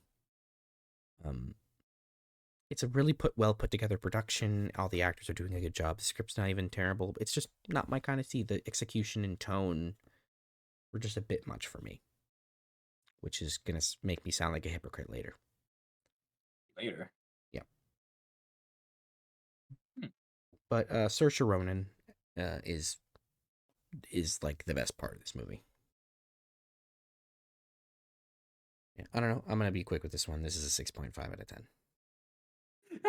Okay. Oh, that, yeah, that was quick. Oh my god. Yeah, I was waiting for more after that. Like, oh, hey, like this was really great in it. Anyway, yeah. I don't know. I don't have a lot to say about it. It's just not really my kind of movie. Um, fair enough. yeah. Next is Pearl. Yay, a movie you can talk about. You go It is first. a movie I can talk about. Yeah, you know what? I'll go first. Why not? Hey, so Pearl, it's a prequel to the movie X. It's about the old lady who went by the name of Pearl. And it's dig into her mentality as to why she is the way she was in X and why she was so attached to quote unquote herself, that being Mia Goth, who was you get it. Maxine in X. Yeah, Yeah, Maxine. I gotta remember that name. Maxine. There you go. Remember for the third movie that whenever that comes out, yeah. It's in I'll watch it. production now. Yeah, I'll watch it with you even. yeah. Yes. It is why Pro was so fucking nuts. And the movie Pearl tells you all about it to the T, to down to the last minute fucking detail on why she is the way she is. And it is told fucking splendidly. So think of every attribute that X had, basically out to 11, in its own little unique style. This is a very unique film. It's almost an homage to old Yeah, 1920s Technicolor. film. It's like a Technicolor movie. Yeah, Technicolor movie. Uh, and you know how old those movies back in the old days, 1920s, 40s were made, presented, and even down to the credits Yeah, very and very the music. glamorized. Yeah, very glamorized movie, very inspired, of course. And it's a trip, man. Pearl is a fucking trip. Um, yeah, no, I really loved this movie. I think it's Yes, I fantastic. Yeah, fucking love Pearl. It's so good. it's fantastic. I think you have a different opinion than I. I think this movie's just as good as X. Uh, yeah, by the looks of it, yeah. I think it's just as good as X. Uh, man, Mia Goth in this is so good. That like what is it like 10-minute monologue she has? Felt that long. Pretty It's sure it te- was it just was 5. it's 10 minutes. Is it? Yeah, it's 10 minutes. Shit, man. Yeah, where she's it's just a single shot. It doesn't cut. It doesn't even really move. It just stays in one position for like 5 to 10 minutes of just Mia Goth giving this monologue. And I I mean, think it was at that moment there that I knew the movie was. I mean, if I didn't already know the movie was working, that was when I was like, "Yes, movie's fucking fantastic." that's it's that right there was what made it go over X for me. I think X has a lot going on for it, but I don't think anything in that movie is as gripping as that scene alone. Yeah. Oh, Just the, fun the fact acting, for you: yeah, Mia Goth co-wrote this with Ty yeah. West, I saw and she the produced it. yeah, So she was really hands-on with this thing. yeah. Do more. It's so good. But yeah, it's just the acting alone made it, but just the way it was written, it's just Pearl herself admitting to her own insecurities and why she is the way she is and how she wants to do better, but she just can't. And she has her own twisted version of what the best for her is, and all of it turns out. It's just fantastic. Yeah. It's a really, really, really great movie. It's very different from X, which is a good Yes, thing. It should be. indeed. Yes. But it's just one of those where like it's a really great double feature. Although I have a bit of an issue. Hmm. I don't think Pearl does enough to justify why Howard sticks around with Pearl, especially based on what the ending tells us. Yeah. That kind of made me go. For I feel like me, yeah. No, go I ahead. feel like X. I feel like X laid the seed for it, but I don't think Pearl bloomed it all that well.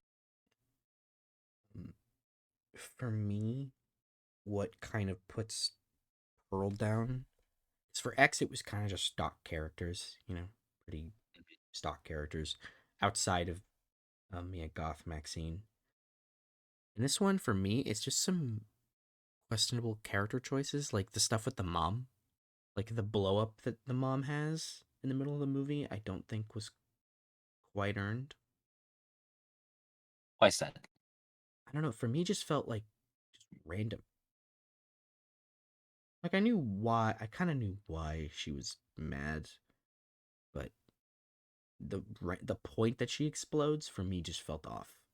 I was quite satisfied with it, given that I do think we see the seeds of why she explodes at that very moment, with her thinking that Pearl is, of course, very fucking insane, and her herself not being happy with the position she's in life, but having to deal with it and having to deal with a daughter that she thinks is very ungrateful by that point.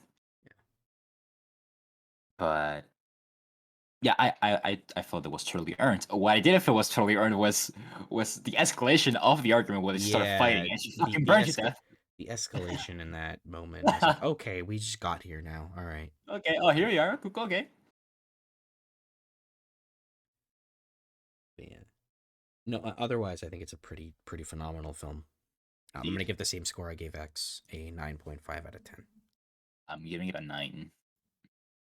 9. So yeah, solid 9. Cool. All right. Yeah, it's a 9 from you. Mm, Yeah. Aren't you glad I told you to watch these movies, X and Pearl? I am. Yeah. That's a very good thing indeed. Yeah. Let's see what's next. Oh no. All right. Oh no. Don't worry, darling. Oh no no no no no no. Okay. I'm just gonna hit him with it. This is the most disappointing movie I saw last year. Like this movie, more than like Doctor Strange, Thor: Love and Thunder, like Amsterdam, which we'll talk about soon, but more than any other movie, this was the most disappointing. Like this is the movie I walked out just feeling sad. Yeah. So y'all already fucking know what Don't Worry Darling is. You guys followed the drama. You know what happened with this thing. What makes If you it, know, you know. if you know, you know. And if you saw it, you especially know. The problem is that Don't Worry Or Darling bastards. is almost okay. Ooh.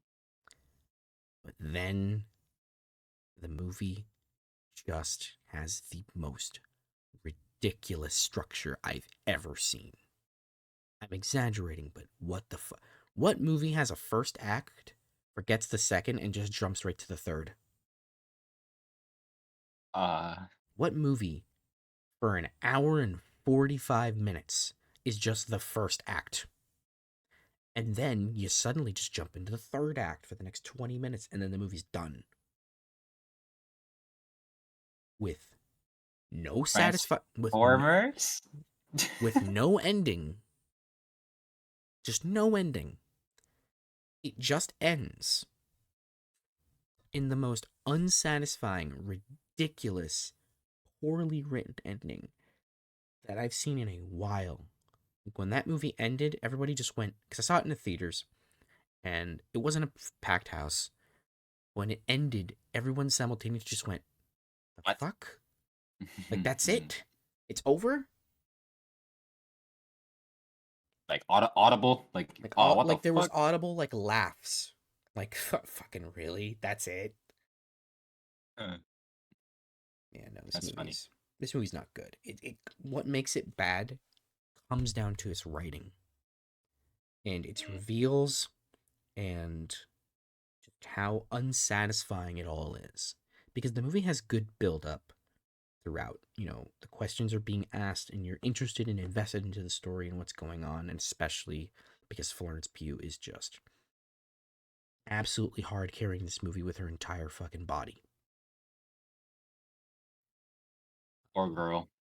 Poor girl. Like she did not deserve this movie. Mhm. Um,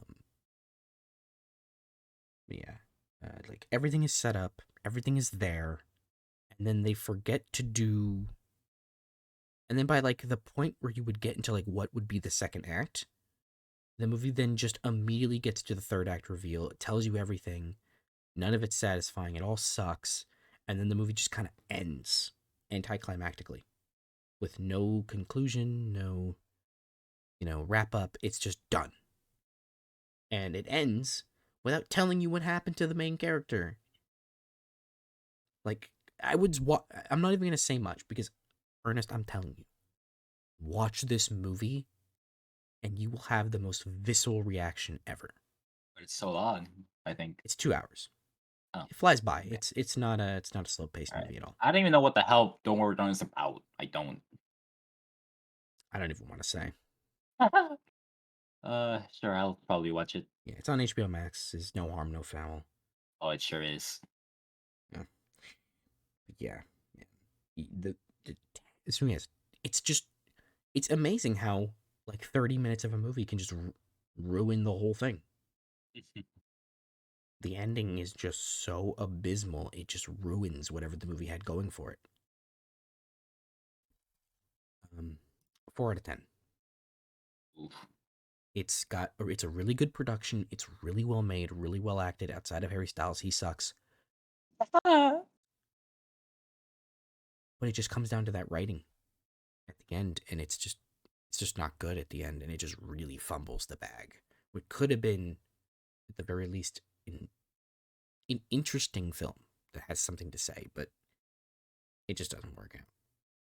No, this movie was super disappointing. I walked out like sad and angry walking out of this It's movie. like the Cartman meme. You blew it. You had it all. You blew it. Yeah.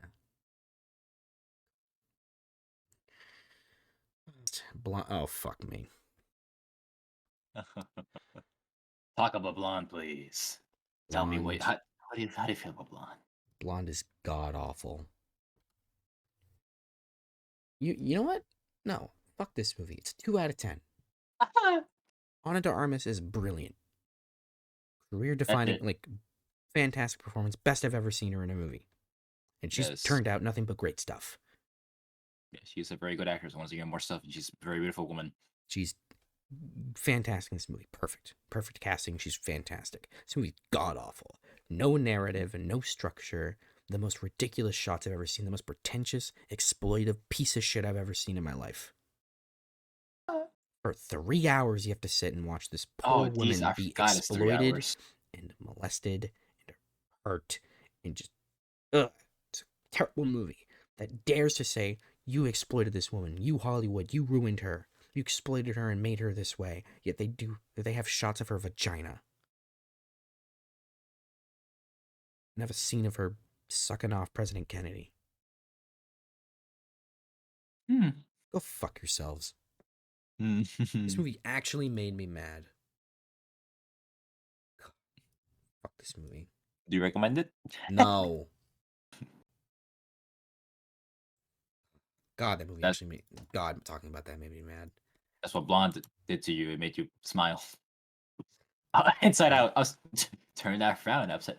No, no, you were smiling, and then you turn your head, and then you were really mad like Yeah. that. Uh. Anyway, Smile. Um. It's not good, but Surprise, surprise. it's almost okay. Like Oh, it has good ideas and it's well made, but it's the writing. It's the writing. It just doesn't come together in the right way, and it has a really bad ending. Also, really bad ending. Um, in fact, it's not even just like a bad ending. It's just unsatisfying, like really unsatisfying. Where it gets to the point where like, what was the movie even trying to say? Did it just want to have a downer ending? Is that it? don't smile. Lesson learned. Yeah. I don't know. Cool concept, but not scary. And Was it? it's when the movie lays it out, it's kind of an interesting concept of like how it plays with human psychology. But Mm, yeah, no, 5 out of 10. Yeah, mm. it was a wasted rental for me. I'm never gonna get those $5 back. Hey, you should have pirate R. Six. Werewolf by Night. All right, I'm also gonna be quick with this one. Um, I enjoyed this quite a bit. It's directed by, you know, I hesitated even putting this one in because it's not even feature length. It's like 45 minutes. More Is it? more So for I hesitated more putting this in, but I kind of wanted to talk about it, so I threw it in there. Werewolf more by for special that Yeah, you'll see on it's a TV. special. It's a special. That's what it is. Yeah. It's literally called a special. Well, It's literally called Special Presentation Werewolf by Night. you want to talk about it, so I yeah, want go to talk ahead. about it because I quite enjoyed it. I think it's a really cool throwback. Michael Giacchino clearly competent behind the camera. Yeah, it's a fun watch. It's not great or anything, but I really enjoyed it. It's a really fresh turn for the MCU, and I would like to see more stuff like Oh yeah, Werewolf keep by it up, Night. keep it up, guys. I believe in you. Yeah, it's a 7.5 out of 10. Yeah, it was a pretty simple review. I'm not going to talk about it much because I enjoyed it. It's Yeah. fun. It's got problems, with some of its writing and its acting and dialogue, but overall, it's a fun vibe. I enjoyed it. I enjoyed it. I enjoyed it. It's a good Halloween special. It's Good fun to throw on for the time. wordsmith, Harry. Good wordsmith, Harry. I know. All right, next, Amsterdam. Oh Jesus. Okay. All right. You're on a roll for these long movies. Yeah. So Amsterdam.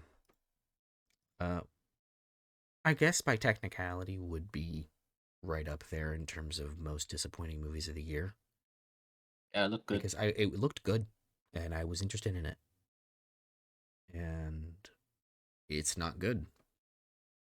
It's just kind of over. It's very convoluted and a bit too much. It's not funny. It's not quirky. It's just a mess. It's just a mess of character and writing, and it's just all over the place. It's well made and it's well edited and acted, and the score is good. Yeah, no, it's just no. It's no. It's like a faux Edgar Wright movie. Uh, It's like it's trying to be really quirky and it's just not. Like it's really try hard. You know, I don't think it's the disaster that a lot of people say it is. It does have good spots and it's got occasionally some good dialogue and some fun moments and it's not poorly paced. If for like a 2 hour 20-minute movie, I never felt the time. any Um, notable acting? Christian Bale's good. Oh, yeah, of course. Anya Tends to Taylor be. Joy's good. Margot Robbie's good. Everybody's good in it. Everybody's very good in it. Yeah, Even nice. Taylor Swift for the 5 minutes she's in the movie. That fucking scene is so funny. It's very funny. Yeah, no, this movie's just God, it's just not good. It's just kind of one of those like it's not good because what are you thinking with that scene? I don't know. Is that intentional? Like, was it really funny? No, No, no. it's like the funniest joke ever. My God. Uh, yeah, it's a 5 out of 10 for me. I don't know. I wish I Mm, could have liked it, but yeah, it's not good. Yeah, unfortunate for Margot Robbie. why? Um, because she's in it, it's not Oh, good. well, that it's so it's unfortunate for everybody else in it. Yeah, I guess wasted three especially talents. unfortunate for her and Anya Taylor Joy. Why? Why? Especially for them. Like, they did not. Because I like them Yeah. Oh, more than you, many of the other actors in this movie. you think they're pretty, huh? Yee. Yeah. All right, what's next? Tar. Yay! This is one I want to watch also, but I didn't. I forgot. Yay! I like this movie a lot. I think Tar is pretty fucking phenomenal. Geez, Steve, I was like, Uh, I was sucked into this movie pretty much from like the first 15 minutes. And I was hooked the entire time. It's a really, really great narrative, really interesting main character in Lydia Tarr, played by Kate Blanchett, who's just like fantastic in this, man. I mean, Kate Blanchett's always been a great actress, but here she's just like probably at the top of her game. But yeah, it's just I don't really have too much to say about it. It's just a really well written, well made film that, with it being like over 2.5 hours, like nearly 2 hours and 40 minutes, even though there is points where you can feel the time and it probably could have been edited down a bit, it's a necessary length, I think, for the story they were trying to tell and the amount of intricacy that's in it. Yeah, it's I think it's worth the time. The only things I nice. can say about it is obviously some pacing, um, and because the film is about a subject matter, it's about composing and music and particularly orchestral, classical composition. Some of the jargon they throw around can make it a little hard to follow. I found myself kind of rewinding bits to kind Oh. of just get what they were saying. But no, overall, it's a pretty great narrative that I think the way it unravels itself is really awesome, and it's just really investing. Um, Neat. yeah, 9.5 out of 10. One of the best films I've seen this year. Last year, sir. Or sorry, yes, last year. Yes, Yeah, we're gonna settle on that. A yeah, we're few gonna times settle on probably. that. Yeah. All right, what's next? Till, yay, Another one. yay, another one. Till is a movie that, similarly to Tar, just grabbed me from the start and never let go. But for me, what makes Till more impressive is just how, like, when I finished watching it, it kind of just stuck with me for a while. Like some of the images, the film is about Emmett Till, the famous, infamous, unfortunate murder of Emmett Till, and it deals with his mother and the consequences of that on her and everything involved. And yeah, what the movie does show you what happened to Emmett Till, and it is or not even, it doesn't show you it as it's happening, it shows you the aftermath, and it does not shy away. For a PG-13 movie, it does not shy away from showing you the things that, you know, would make a producer nervous. It's a hard PG. Hard PG-13. Yes. And yeah, no, this movie absolutely fucking floored me. It's brilliant. It's so well made, so great. Such a poignant story to tell. And the main actress, Danielle Deadweiler, like, God, she's fantastic in this. She's for sure gonna get that Oscar nomination. Yeah, I have nothing to say about this movie that's bad. It's a 10 out of 10. Couldn't find a thing to dislike about it. Nice, It's, nice. it's Till. Um, That's like a third 10 for last year. That is my third 10 for 2022. Yeah, is Halloween Ends. We can both talk about this. Ah, do we have to? Well, uh, it'll give my mouth some time to breathe. all right, I can grip it. Halloween Ends is fucking terrible. Mhm. How long was this movie again? Hour and a half.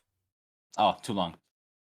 But regardless of the fact, Halloween Kills Oh, sorry. I'm was sorry. Hour 51.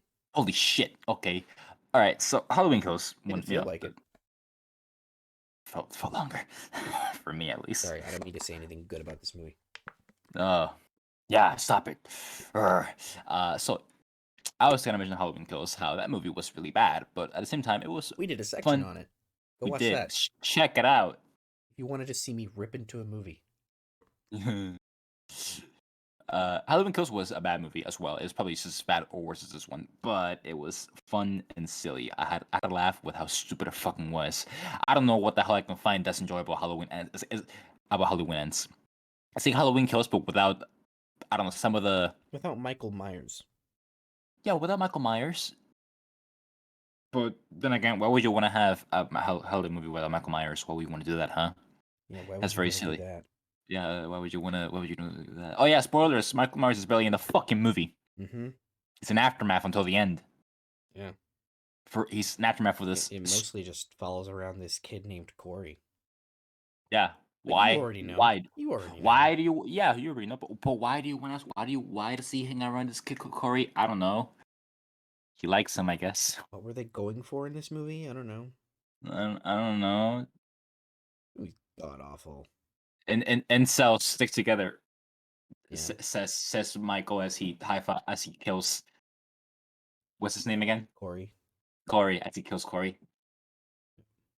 Oh, never mind. There is something funny about this movie. It's when Corey accidentally kills the kid in the beginning of the movie. It's just the way it's framed and That did make me laugh really hard. it was so funny. By the I don't way, know what they were my dad thinking. watched the movie on Peacock. When that kid fell to the ground, he gasped. Like he was like, oh, he was taken aback by it. And then there's me, fucking howling with laughter. It's so funny. Like 'Cause he falls and recoils back. he recoils. It's like a dummy. It's Yeah. like a put joint. God, it's like I don't know if you've seen Jingle All the Way. Yeah, I've seen It's Jingle All the when Way. Yeah. it's when Arnold punches that one guy, Yeah. the Santa Claus, the fake Santa Claus, and he fucking does a flip. He just rap shit. It's so funny. God. Yeah. This movie Uh is god fucking awful. I hate yeah. it. I don't hate it. I hated Halloween Kills. I knew what I was expecting when this movie was coming out. If there's any lack of anger for me with this one, it's because I spent my anger already on Halloween Kills. Uh So well, I yeah. walked into this movie, or not walked in, saw it on Peacock. I turned this movie on expecting it to be the worst thing I'd ever seen in my life. And it Up there. wasn't, but it's still pretty terrible. Pretty terrible, son. Um, there's like two things I can mention that can say I definitively liked about this movie. There's a Music. couple of fun kills, creative kills. The whole scene in the junkyard, the kills in there were pretty cool. And the music's great. The music is Yeah. great. The music's great in this movie. The rest of it is terrible. And something you haven't mentioned yet, the filmmaking and camera work in this movie Yes. is so awful. Like, did they just fall asleep making this movie? I don't know who directed this movie. Uh, David Gordon Green. Is he? He directed the other two Halloween movies in this trilogy, Oh, so what the fuck happened? and he also directed Pineapple Express. Huh? Yeah, Is that the? the the James Franco Seth Rogen movie. Yeah, I haven't seen that one. It's good. Yeah. It's probably one of their better comedies. Except, I just wish it didn't have James Franco in it. You can say it. You can say it a lot now, Yeah, you can say that a lot now. That is correct. but I can't imagine the Disaster Artist without James Franco. Honestly. That's true. I do love the Disaster Artist. Anyway, Yeah. this this movie is pretty fucking shitty, isn't it? Bad. It's pretty fucking bad. You got anything more to say about it? Because I think I'm spent. Uh, well, no, not really. I kind of forgot I saw it until you brought it up. Until I pulled it up and said, "Yeah, Yeah. Halloween Ends Oh, is the movie that came out." shit. I saw this. Damn. Yep. All right. Well, for me, it's a one. Oh, yeah. It's a two for me. Oh wow. Okay. I was pretty confident that you would also give it a one, but Uh, well, music's good. I don't know. A one is like nothing works. Nothing works. Nothing ever. I don't like the camera broke and it's blurry on the movie's showing a blurry movie right now. yeah. But I gotta find a movie that comes up that has that. Like The Room is probably a one, but you know it's actually a 10. Is The Banshees of Inisherin another movie we both saw? Oh, this is a movie. Yeah, yeah, Yeah. yeah. I'm Oh excited to yeah, hear I'm excited to hear you talk about yeah. this. I'll go first. Yeah, I really like Banshees of Inisherin. Hmm. Though, as much as I liked it, I'm not so sure about the some of the meanings behind the story that we're telling, or more so messaging, theme, and meaning behind some of the scenes, and especially the Civil War. Maybe you can tell me more about it. But what I like more about Banshees is the comedy and the characters, and the writing behind some of the scenes, and some of the escalations of things. Though fucking Colm, he's a bit of a Col- mad lad. He's a bit of a Column, mad lad, isn't he? Huh? column, column, Colm, column. Colm. Yeah, but they say Colm. They It's say Colm, but it's column. Column. Yeah, they say column. Colm, Colm. But yeah, he's a bit of a mad lad. Imagine hating someone so much that you cut all your fingers off. But anyway, Banshees of Inisherin is it's a pretty good movie. I liked it a lot. Uh, but I'm hoping that you, seeing as I'm sure you would like them more than I did, you can tell me more about meanings behind some of the scenes and why they interlope and why they're necessary to the movie. But Um, I do. otherwise, I really like Banshees of So, Inisherin. yeah, no. I don't think this movie's holier than thou. I do think it has problems. Yes, For me, it's with pacing and the character of what's his fucking name, Dominic, Dominic. played by I Barry thought Keon. so. Barry Keon. I think his character's pointless to the movie, but Really? I think that character. You take that character out, nothing changes Hmm. except for a part of the ending I think it's and some necessary. parts for the sister character.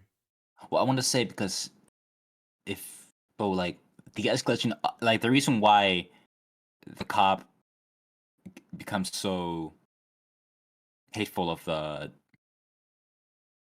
of shit. Column. No, not Colin. The other guy.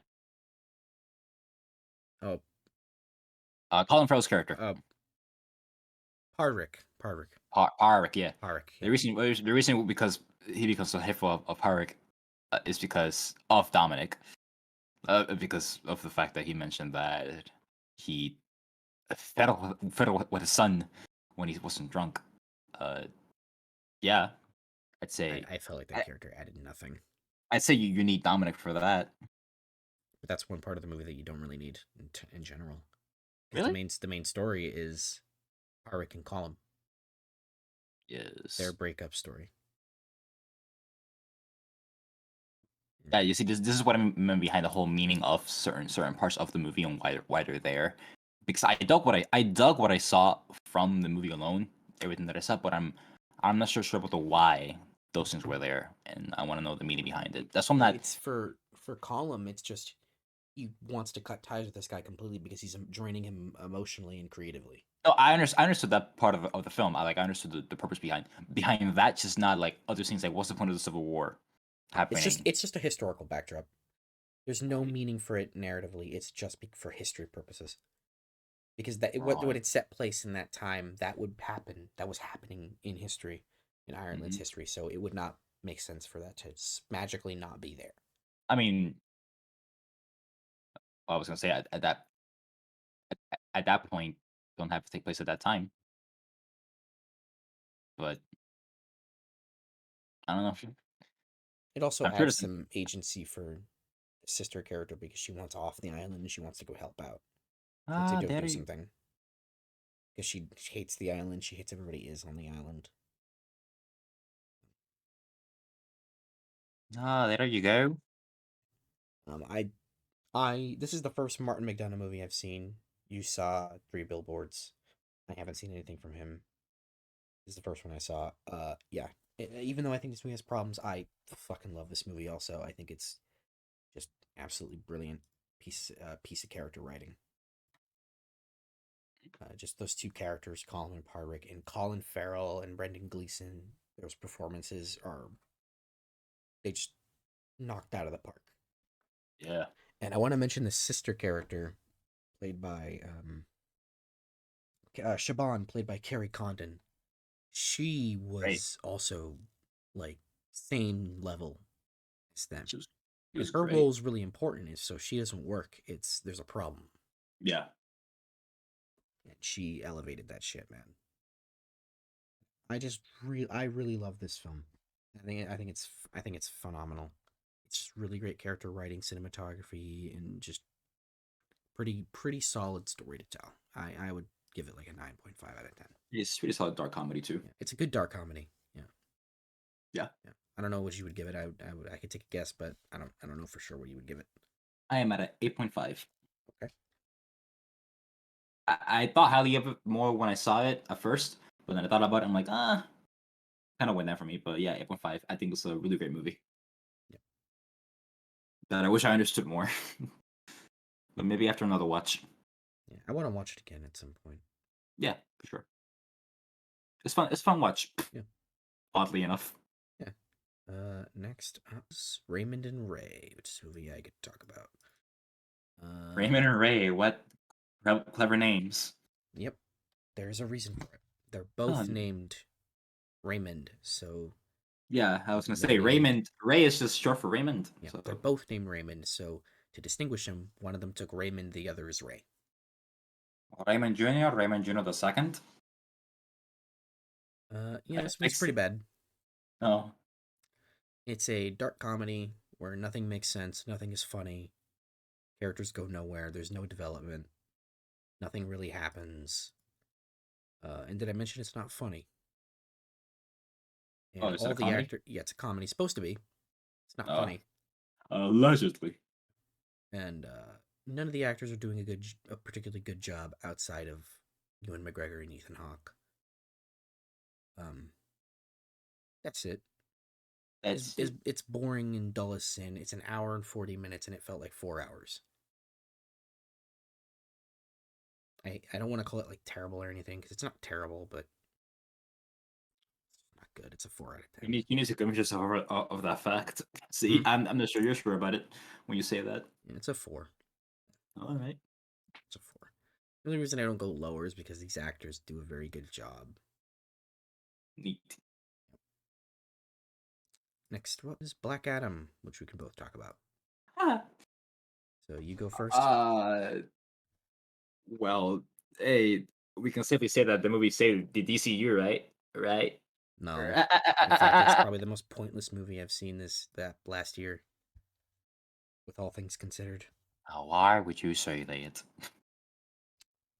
Uh, yeah, Black Adam is a uh, it's a It's dumb. it's dumb, fun, silly superhero movie starring The Rock. The Rock and Yeah, another one The of Rock as The his Rock. It's a vanity yeah, project. That's what The it is. Rock is He's is not no playing one of Black Adam. He's just playing himself. he's just playing The Rock, and as much as many want to pretend that he's playing something else, no, he's just playing The He Rock. always plays The Rock. Yes, although not the best version of The Rock. The best version of The Rock is when he's in WWE, uh, cutting sick promos and talking about boost to asses and eating pie, and I don't mean that kind of pie. Uh, Mhm. but yeah, Black Adam is there is on a surface level reason it's a fun movie, but like something deep in its core, there's something in there, and with that, it's Doctor Light, the best character of the You mean movie. Dr. Fate? Doctor Fate. Why did I say Doctor? God damn it, Doctor Fate. Yes, it's Yeah, Doctor he Fate is the best character in the movie character in the movie. because he's Pierce Brosnan playing Dr. Oh, Fate. it's not just because he's Strasman, it's because there's something to the Yeah, character of there is something to that character. yeah, something to Doctor Fate. Like, he has some very good lines, and it kind of left me more for hungry, a lot hungrier for a Doctor Fate movie than anything else. I really want a Doctor Fate movie now, but because of Black Adam, which I can think of for, but I can also say fuck you to it because I'm not gonna get it. Black Adam also had like this concept that could have actually worked pretty well on paper. This wasn't very executed well because it was actually a pretty lazily made movie with it's actually very atypical of a superhero movie. 'Cause it was making such a big deal about Black Adam being the superhero that killed people, even though The Iron Man hi- did it. the hierarchy of the DC universe is about to change. Shut the fuck up. Even though you know the superhero out there who killed people too. He's called Iron Man. Mhm. He- yeah, he killed. You're not cool, Black Adam. Yeah, it really wants to be really cool and edgy. Like, hey, I'm not just other superhero movies. I kill people. Ah, ah, uh, but there could have been something to Black Adam, to his Yeah, concept. yeah. They just actually used the character from the comics. Maybe no. I think they could have done something with this character alone. Because I don't know shit about Black Adam from the comics, but like this character that they had in the movie could have been something cool. See, no, the thing with the character of Black Adam in the comics is that he cares so much about Kahndaq. Hmm. Like Kahndaq, like everything he does is because he wants to protect the secrecy of Kahndaq and Kahndaq Yeah. itself. That Hmm. is not Black Adam in this movie at all. Yeah. Now, you But can have your own take. That's fine. You're allowed to. He couldn't at least try. that's basically what I'm going with. They don't really try to do much with what they have. Because I like the idea of a very pathetic old godly being who doesn't really care, but maybe learns to care. And this could have been a story about a man like Captain America, a man out of time, doesn't really know what to do with himself. Well, in this case, Black Adam being the one doesn't really know what to do with himself, but maybe getting to that point eventually. The way they do it here is really fucking lame and unoriginal, Yeah. and it's played and the Black Adam's little conscious of goodness is this stupid kid who's Terrible. played terrible and played by this really bad actor. God damn, I hated that kid. Every line he said was just the worst. Yes, it was like chalk to my ear. Just cha. Like I don't like everybody had like consistently dumb writing, and then that kid just had like the God worst. damn. The worst ever. Oh my Um, god. this movie is pretty just lame. Like for a movie that was so hyped up as it was, Hmm. the product sure was just lame. Like it Yeah. felt like a movie that could have came out 20 years ago. Yeah. Yeah. And I don't know, like everything about this movie is just so forgettable and exaggerated. Like the action and editing is ugh. There's some funny There's some stuff. fine fights, but like the I was fight talking about. between Yeah, go ahead. but I'm saying the fight between Hawkman and Black Adam in the apartment is awful. It's so Yes. terribly edited together. Yeah. Um, yes, I didn't. Like, here's the thing: for most of this movie, I was just like kind of okay with it. I was enjoying myself. It is a fun movie. Yeah. I had an enjoyable time. When you get to those last like 20 minutes, God damn it. dude, it was like the movie. Like I don't know. I mean, I'm sure it was already pretty low for you because like for me, those last 20 minutes took it down quite a peg. Like I was like, all right, I'm willing to ride with you. I think you're not very good, but I was willing to like give you the six. And then you did those last 20 minutes and they were so awful. I was like, all right, I can't do this anymore. Oh no! Another CGI army with a CGI supervillain, and you're gonna have your really bad CGI fight. No! And it's gonna look like Damn it! shit and it's gonna come in the last 10 minutes with no explanation. Where the movie could have and what's different about this one is that the movie has an ending before they get to that. The movie ended. It was over. Yeah, could have been a pretty neat ending too. Yeah. They gave the movie excuse to end without going over 2 hours. I don't like this movie. Mhm. I didn't like the Justice Society outside of Doctor Fate. Yeah, What's her name? Fucking what's her name? Whirlwind, Tornado? Tornado, Whirlwind, or something. Whatever No, her name is. Whirlwind. I think, I don't know. Cyclone. All the Cyclone. Yeah, words. She was there you go. pretty. I don't know. I guess. She was pretty. Yeah, I thought she was she was pretty. pretty. Yeah, she was pretty. Yeah. That's very objectifying, but there's nothing to her character. Don't you like it how they just fucking ripped off the X-Men? Yeah. Yeah, remember? Yeah. And it's also very funny that they're really trying to get us to pretend that the Justice Society have always existed and that they're not okay with killing, which means that they've just kind of been okay with Superman, Wonder Woman, and Batman killing. Also the fact that Hawkman, holier than thou Hawkman Oh, fuck Hawkman in this movie. is working with Amanda Waller, Yep. her who kills, who justifies The killing, most untrustworthy person you could possibly side the with. most evil person in this whole DC universe, and Yep. he's talking about, oh, we don't kill people. And everyone in this universe goes, bro, she fucking sucks. Dude, what are you talking about? He's terrible. Fuck Hawkman in this movie. And he could have been Yeah. so cool. Funny, I liked him at And first, but and then I thought about the him, and I'm actor like, they picked for him, Aldous Hodge, was a good pick for that character. yeah, And he's not bad in the movie. They just yeah, kept beating my man into the dirt yes, over and over and over. yeah. Yeah, this movie's just a fucking action figure slamming together. This It's what it is. is what it is. What it is. Yeah, I don't know. What would you give it?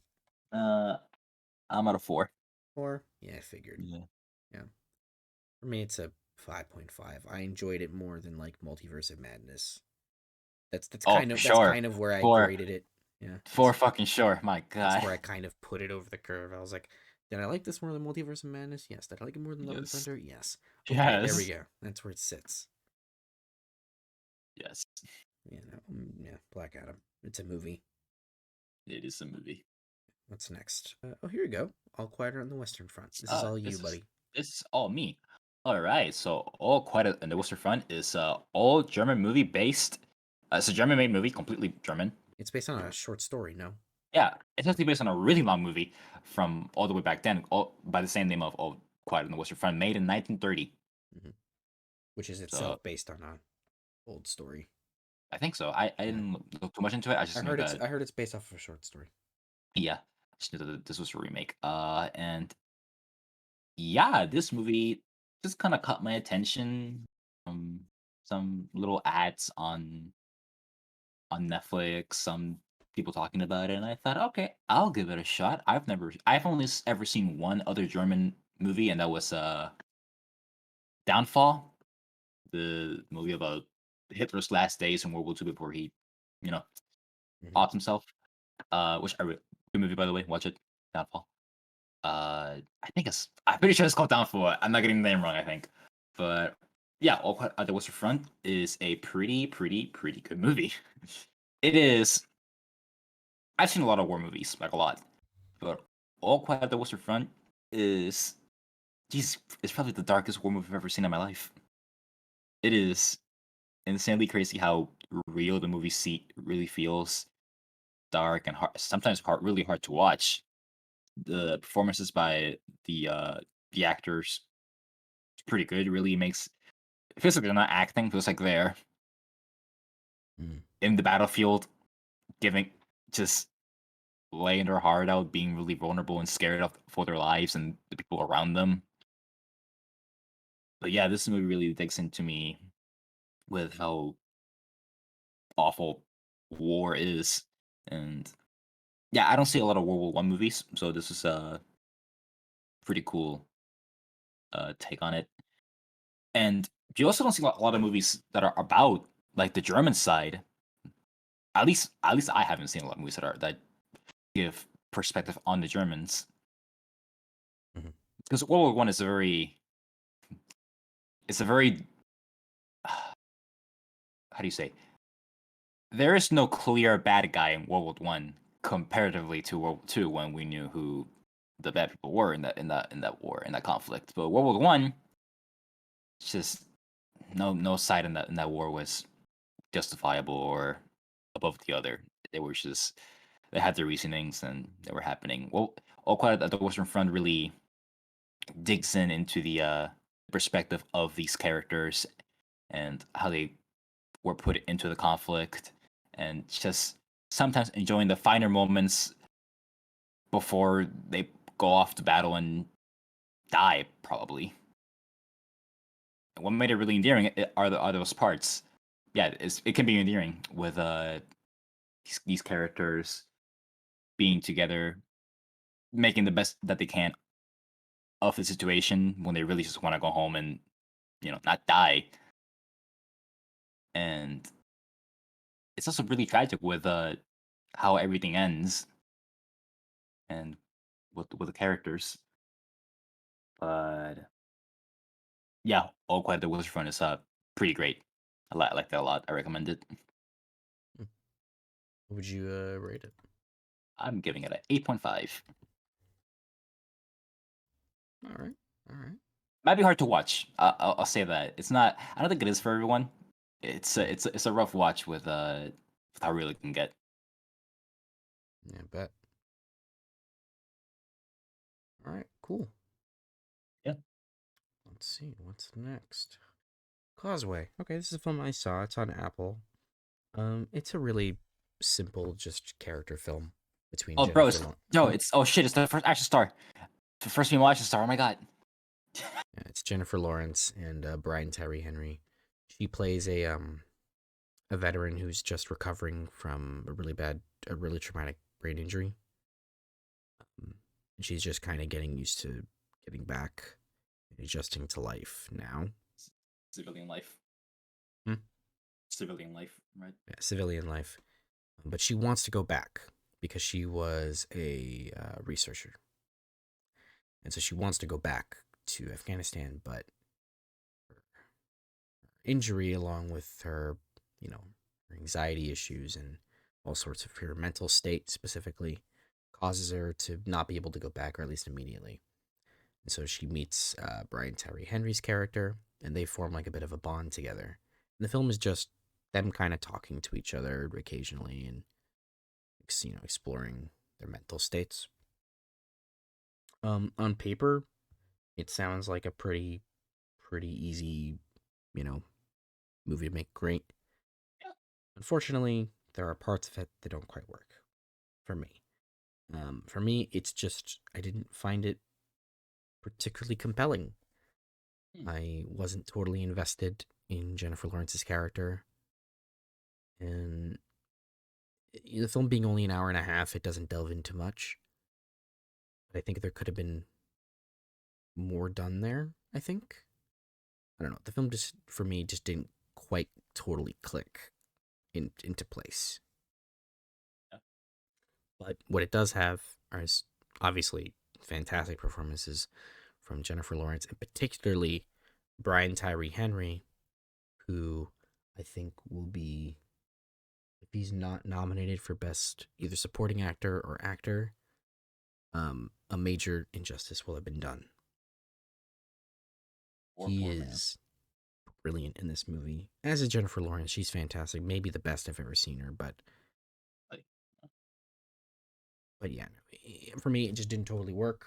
Um, I just wasn't totally invested in what was happening in the story, but it is a good movie. I would very much go out of my way to say it's a good movie, but just didn't totally work for me.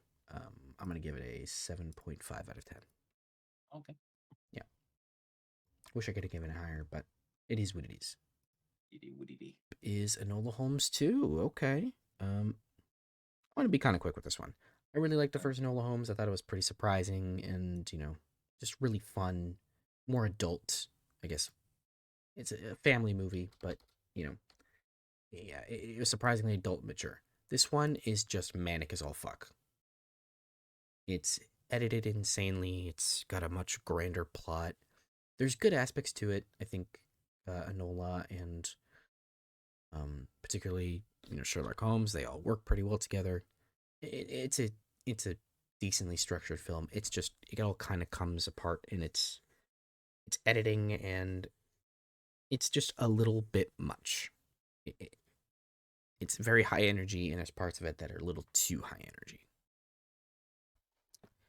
Overall, I think it just lost a lot of what made the first movie kind of really fun and enjoyable and spry. But this one's just kind of a bit all over the place, not Needed, particularly focused. needed to slow down. It needed to slow down. It really needed to slow down. But that it's still an enjoyable movie for me. It was a lot of people actually like this more than the first Enola Holmes. So I guess I'm kind of flipping what most people thought about the first movie compared to this one. I'm gonna give it a 6 out of 10. Yeah, pretty standard, okay movie. I think the first movie's better, but this movie does provide an interesting place for the next one to go. Gotta check them And if out. they want to do a Sherlock Holmes spinoff, they can do it. Is Armageddon time? Oh boy, I think I was DMing you as I was watching this. Yeah.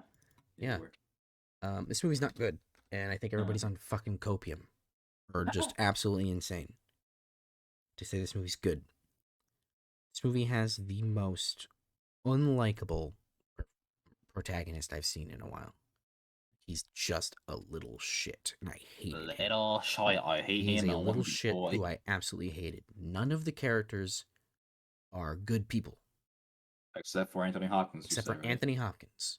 Sir Anthony Hopkins. Sir Anthony Hopkins, who plays the good old man, the good old Mhm. grandpa, Yay. who just, gosh darn it, loves his grandkids and just wants to see them, you know, succeed in life. Remember, kids, don't be racist. Yeah. Don't be racist and don't be an asshole. And unfortunately, the main kid only learns one of those things. Don't be racist. I was gonna say he was both at the end No, of the movie. no, Oh no. He no. assuredly was not racist, but he is an asshole, and I hate I, him. I remember You know, the this movie's just kind of it, it, it has no interesting story to tell. mm, Like it's just about this. It's like semi autobiographical for the director, and he probably could have just not made this. It has like no story. So I don't know. I really did not like this. I gave it a 4 out of 10. I just did not enjoy this movie. I thought it was really boring and uneventful, and just time is a real pain to watch. And for me, that main the actors do a good job. The main kid does a good job. man, he is fucking you up, the main kid. He's such a annoying little shit. I hated him so much that it dragged down the What? movie so much. He needs to die. Maybe not that. I wasn't a fan of this. Next, weird. Yay! I loved this movie. Why is it on Roku? Because Roku needs stuff, I guess. I Bro, guess. nobody's watching this on Roku. I have Roku and I didn't. Yeah. Funny. This is a this is a parody of a of the biopic. Oh This yeah. movie takes itself seriously zero. Everything about this movie is part of the joke, and it is nonstop hilarious. From the jokes to the cameos to the plot and the narrative, everything is just so ridiculous in Weird Al, fashion, a parody of what it's supposed to be, which is, you know, a musical biopic. It goes through all the all the rise and the fall and the drugs and the alcohol, but it goes in such a ridiculous way that it's hilarious. And this movie has the funniest ending in a while. It's like the way it ended. I was just in fucking. I was in stitches. I was laughing so hard. Like that joke that sometimes people make. Like the joke. What is it? What's the character's name?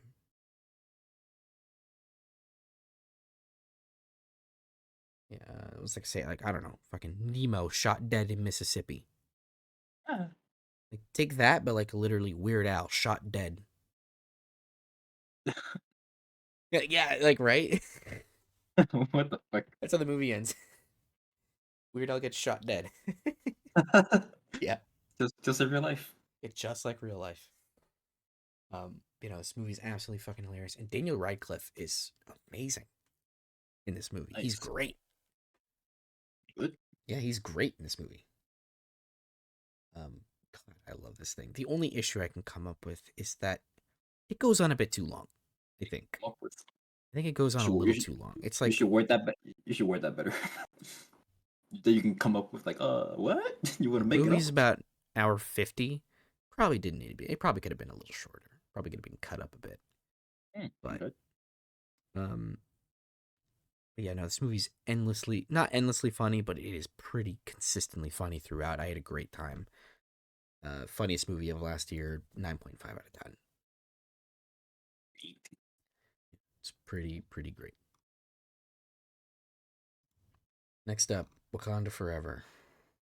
Uh, I don't want to all talk right. much about this movie, to be All honest right. with you. Let's make this quick. Whatever. Yeah, It's let's fucking. make this quick. All right. Wakanda Forever is a sequel to Black Panther.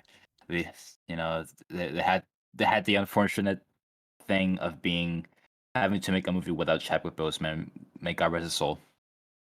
Uh, yeah, I don't think Wakanda Forever is very good. I think it's worse than the first one. I think it's a further damaging to the MCU's world building, and it is the perfect cap off to Phase 4. I think it sucks. 3 out of 10. A 3. Yeah, Okay. Um, I enjoyed Wakanda Forever. I think it's better than the first movie by a good mile. I enjoyed many aspects of it, including the Shuri character and where they took her. There are parts of this movie that could have made it half an hour shorter, like removing the Ironheart character entirely. I liked Namor. I liked the music. I liked the visual aesthetics and the direction itself. Wasn't totally fond of the story, particularly even though I liked Shuri's character, where they took her. There were issues I had with her towards the end of the film that did kind of mess it up for me. Um, yeah, no, it is a fitting cap off to Phase 4 of the MCU. But something that this movie did to me is it made me cry like a bitch. really. Yep, 7.5 out of 10. What point did it make you cry? It was the funeral for T'Challa. Oh, okay. Yeah, The only good scene of the movie. Yeah, I get it. It was a good scene. It was a really good scene actually. I wish the whole movie was like that. that scene, yeah, when it was coming up, I was like, okay, I'm feeling it, and then I just like my sister looked at me like I was fucking crazy. She was like, wait, are you good?" And I was like, "I didn't expect it to hit me like that." Because I knew it was gonna hit me. I didn't know it was gonna hit me that hard. So Although I'm gonna say it, if they were gonna make something more impactful, Namor should have been the one to just kill T'Challa. I would have just done that, but uh, well, I'm not gonna get into it. I think everything's set up and I wanna like push back on, but we should move on. Let's not get into it. okay, Yeah. I guess I'm not allowed to enjoy it. No, you can enjoy it. Uh, okay, cool. Movie I liked. She said. So this was one of the last movies I saw in the year, and it's about the reporters who, um, not broke the story, but like did the like damning final story that condemned Harvey Weinstein. And what she said is a pretty thorough, really well written, acted, and directed story that just really works in pretty much almost every place. Unfortunately, though, it is a movie that could have been cut down significantly. It's 2 hours and 10 minutes. It E. could have been cut down by like maybe 20 minutes, 20, 30 minutes. Hmm. It's thorough, probably a bit too much.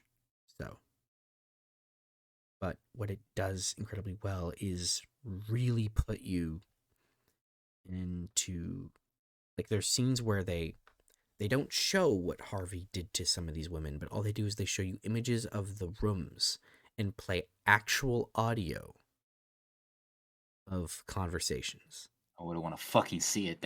Thank God. Yeah, they just play like they show you certain like visuals of the rooms as the women are talking about it, and then they play actual audio at sometimes. And Immersion. yeah, it does a very good job at putting you in that spot. Yeah, I think it's a pretty phenomenal film. Just has issues with its runtime and its pacing, but overall, pretty fantastic film. 9 out of 10. Hey. Yep. The Menu, another movie I really liked. Ooh, gotta Uh, watch two. yeah, this is going actually, so we actually can watch this. I think it's tomorrow that it's dropping on HBO Max. So, Oh, nice. yeah. Yeah, The Menu is pretty awesome. It's a really uh, well written and well made and suitably funny and intense. Dark comedy. It's not a horror It's called movie. dark comedy. Wow. It's a dark comedy. And it does a really good job at that. It's got really incredible performances from Anya Taylor Joy and Ray Fiennes. Particularly, Ray Fiennes is a real standout here. He's playing Golden Ramsey, isn't he? No, Oh yeah. but he's actually doing an American accent in this movie. Oh. Uh, uh. Um, what makes the movie work is the back and forth between Ray Fiennes' character and Anya Taylor Joy's character, and that situation there, and how that unfolds, and how the story progresses. Um, but I do think the movie it's got really good social commentary, really biting social commentary. But I think the movie is not as clever as it thinks it is. Um, Particularly in its ending, which feels like kind of like shock value. I don't know. It's hard for me to describe like my issues with this movie because I feel like I want to get into spoiler territory, which I can't. So I'm gonna kind of hold off because I can't really say much. I do want to see it. Not all of the jokes worked for me. It is a funny movie, but not all the jokes worked. Some of them fall, I think, pretty flat. But also, that's just my comedic taste sometimes. Um, I mean, I feel like jokes really need to land in dark comedies, especially. yeah. But again, Obviously, like, again, if comedy is different for everybody. So you could watch it, find it fucking laugh out loud hilarious, and I could be like, oh damn. hmm. It's very possible. Oh, you got bad taste in comedy. That's what I'll say to you. after seeing it. I guess so. Um, Who yeah, I think the better? movie's occasionally kind of cliched at times, but I don't know. It's a still really good, solid movie. Really fucking good. Yeah, I'd give it like an 8.5 out of 10. It's really fucking good. Nice. Yeah. I wish I would have liked it more, but maybe I don't know. Maybe if I watch it again, I'll like it a lot more. We'll see. Perhaps. Yeah. Next, this is the Christmas comedy, or I should Yeah, say Christmas musical. That is musical on Apple, comedy. starring Ryan Reynolds and um, Will Ferrell. It is I basically like a take boys. on A Christmas Carol. Ooh. Um, I'm gonna be quick with this one. It's what works about it is its music and its fun premise and the characters and the jokes. What doesn't work is sometimes some shit just does not make any sense. And for Give, me, I didn't like the ending. give it the what treatment. The what? Hmm? How did that happen? The what? The what treatment? The what? How did that happen? That. What treatment? Well, What'd you say? the ending doesn't make sense. You said it right. I don't like the ending. Oh, yeah. But there are parts of this movie that just don't make any sense concept wise with what they set up. Yeah, and you give it the what treatment. The what? How the fuck Yeah, did it that was like happen? the what? What? Like the at first I thought the ending was gonna have some balls and then it didn't. His But balls felt very short, you say. yeah, I don't know. I enjoyed it. It's not great, but it's enjoyable enough. I could see this becoming a pretty a holiday, not a holiday classic, but a good recurring holiday movie. 7.5 out of 10. Inoffensive. Eat. Right, next is The Fablemans. Okay, that sounded bad. It I don't hate this explain movie. yourself. I don't hate this movie. I think it's good. In fact, I think I think it's Spielberg's best movie since Lincoln. It says so much, don't it? It sure does. That being said, this movie is really flawed. It's a movie I want to like way more, but it is so inconsistent. Like, it's occasionally great, and then occasionally, what the fuck? And there's parts of it that I just don't. I've thought about it more. There's just part. I'm fuck it. I'm gonna be unafraid to say it. I think Michelle Williams is terrible in this movie. Ooh. Okay, not terrible, but she's not good. She Yeah. is so big and over dramatic, and everything is like this. Everything I say talks like this, Sammy. I am your mother. Like the British people and RRR. She's just so fucking over dramatic. And granted, that's partly the character, but the performance doesn't help. The sentiment is there for the movie. It's good sentiment. It's a story I think, I'm glad Steven Spielberg wanted to tell, and he told it. 2.5 hours? Uh, No. X to doubt. Yeah. The best things about it are, the guy who plays Spielberg, and Paul Dano is, Lord, he's amazing in this. Truly amazing. Nice. And there are parts of it that are really great. I'm basically talking about this movie as in like in parts that are great, and It's then like there's two parts that movies. are it's two movies. Like there's the great stuff, which is actually exploring a young Spielberg, his love, like what started his love of filmmaking, how he grew to make films himself, and like watching him make shorts and stuff, and seeing how he progresses as a person. That's all great. It's just the stuff with the parents that's not great, and the family. That stuff's just not great. It's sometimes fine, sometimes terrible, sometimes good. But that's it. It's just such a mixed bag of a movie. But okay, I'm gonna bring up an example of I think what is like how like mishmash this movie is. So there's two scenes in the film I think that perfectly or identify this movie's weird problems. I wrote.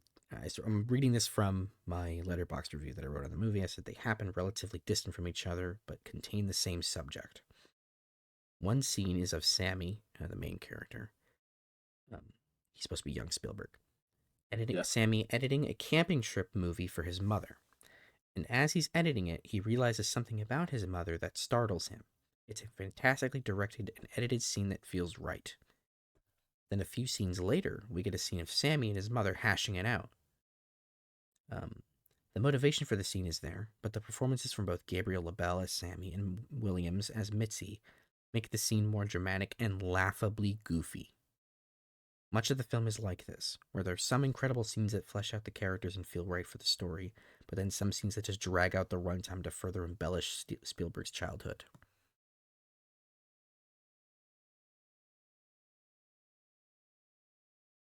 Yeah, it's not a great movie. It's getting its dick just sucked. I mean, I understand why, because it's one of the better Steven Spielberg movies in fucking years. I get it. Could it be an easy watch also? What do you mean? Easy watch, like just Oh yeah, it's an easy watch. yeah, Yeah, I would even see myself like I'm actually considering seeing this again because I want to like confirm my thoughts. yeah. So I think I might actually watch this again now that I'm like saying it out loud. I do kind of want to watch it again just to kind of set into stone. But yeah, no, overall, I think it's a mixed bag. I enjoyed it. I think it's good, but it's pretty messy overall. 7.5 out of 10. Nice. Yeah. It's better than West Side Story. Oh yeah, you mentioned that. Yeah. Oh, the Guardians Holiday Special. I'm also going to keep this quick. I thought it was pretty funny. Mm. Really enjoyable. Add some weird new story bits that were not totally established before or even really hinted at. But James Gunn says they're things now. Like, you care if I say? No, not really. Go ahead. Mantis is Star Lord's sister. What? What? Stepsister. Dude, I guess Ego banged Mantis's mom. I can believe that. So Mantis is Eco's daughter, which makes stepsister. But where the fuck was she when we needed giant? Why didn't he battery her? Oh my god, that makes Guardians a little more confusing. Okay, I'm not gonna think about it. Yeah. It's a Continue. pretty heartfelt, pretty fun and Christmas special. It's funny. There's a God of War joke that made me laugh really hard. Um, Lap your knee funny, and it. yeah, it was fun. It was a quick like 45 minutes. I don't know, 8 out of 10. I liked it. It's fine. It's enjoyable. Fine. 8. Inoffensive. Uh, oh, Violent Night. Talk about inoffensive. Huh. Um, movie's mid as fuck. Oh, Like, geez, yeah, mid is the correct word for this. disappointingly so. No, no. No, Yeah. no. Action is okay. David Harbour's really good. 8. Nothing fully commits to anything. The tone is kind of all over the place. Yeah, Yeah, yeah. it's a I movie. yeah, it's a movie. It's a movie that I saw. 6 out of 10. There you go. Yeah. Okay. I apologize for this poster. This is all I could get. It looks awful. I hate it. Hate the way it's cropped. That's So the only. I'm gonna be very quick so I don't have to look at this. Just shut one eye and then Yeah. look to the side. Yeah. This is a documentary called Senior about Robert Downey Jr.'s father, Robert Downey Sr. And it's just essentially the last stages of his life. It's generally about him, what he's accomplished. It's a very good, very personal documentary, but its structure is a bit off, and the pacing is really slow, and it can make it kind of a drag, even at like an hour and a half. Hmm. So, 8 out of 10. Oh, nice. It's good. This movie's also an 8 out of 10. Why'd you keep? I really like this Pinocchio movie. Oh shit! Why'd you keep that quick? Hmm? I You just kept threw it that out one there quick. just to say it, but I am gonna actually talk about this movie. All right, all right, all right. There we Um, go. the I'm like, what? animation is gorgeous. The hard work really pays off. The music is not great, but the story is really, good. The only thing I think I would say that kind of holds it back from being like a 9 is how crazy it gets. Like, What? this movie takes Uh, place during Nazi inhabited Italy. mhm. Pinocchio goes to a Nazi camp and learns to be a Nazi. But he's Pinocchio, so he doesn't obviously become a Nazi. Is that a detriment to the movie or like? For me, yeah, it just kind of made the movie more of a what the fuck. It kind of took me out of it occasionally. Oh, the horror movies do tend to be what the fuck, Yeah. This is one of his better movies in the past few years. I would say I that mean, much. I haven't seen Shape of Water, so I I don't was gonna know. But I say would say comparatively to what Pacific Rim. I'd say this is the best movie since Pacific Rim Oh, there you go. because I didn't like Nightmare Alley. Hmm. Um, I haven't seen Shape of Water, so I can't comment on that. And Crimson Peak wasn't good, so Crimson Peak. yeah,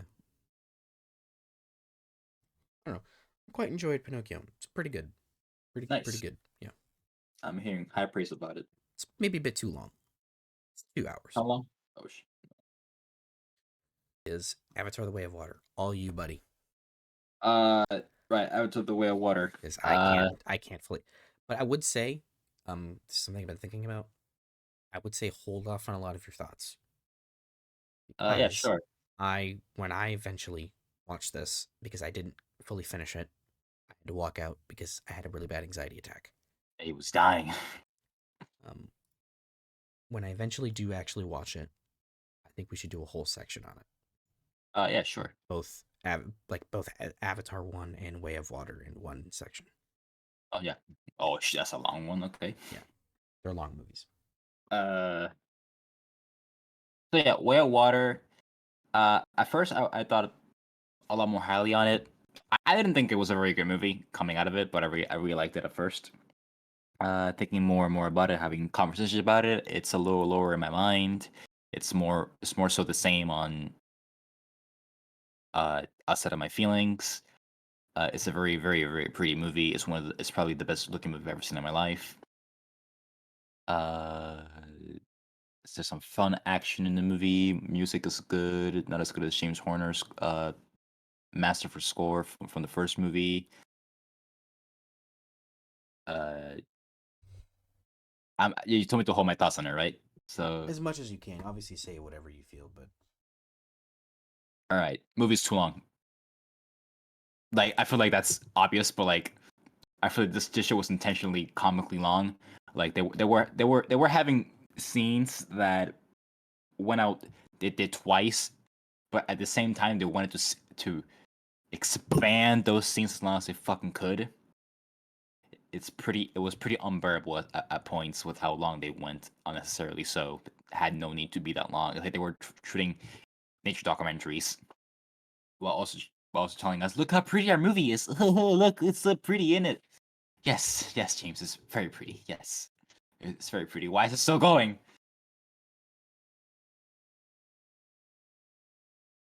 Yeah, it's a really simple story that I wish was told better.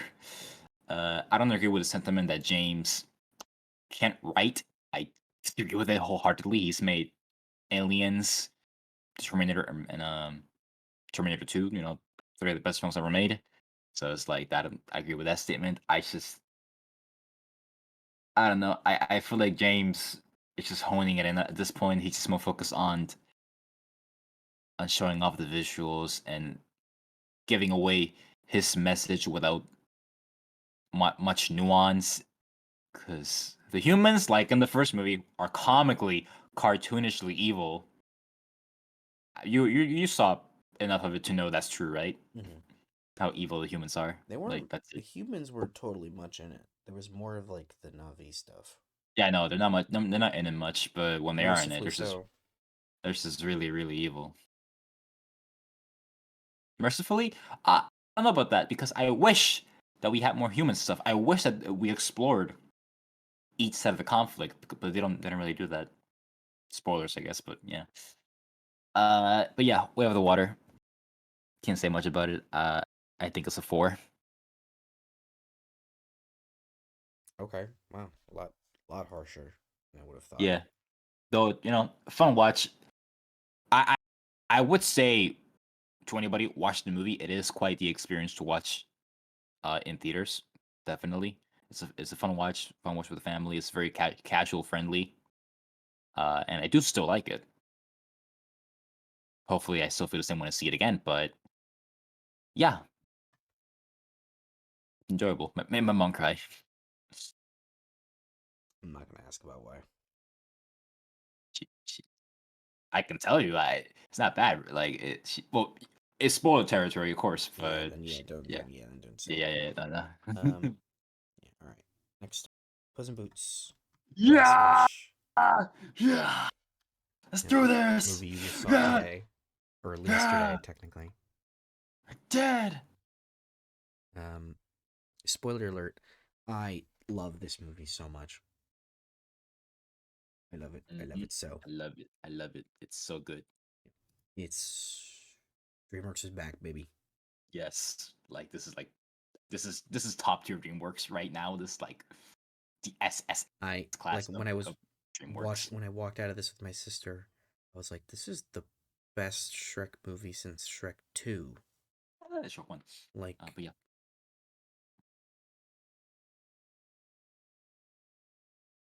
keep going.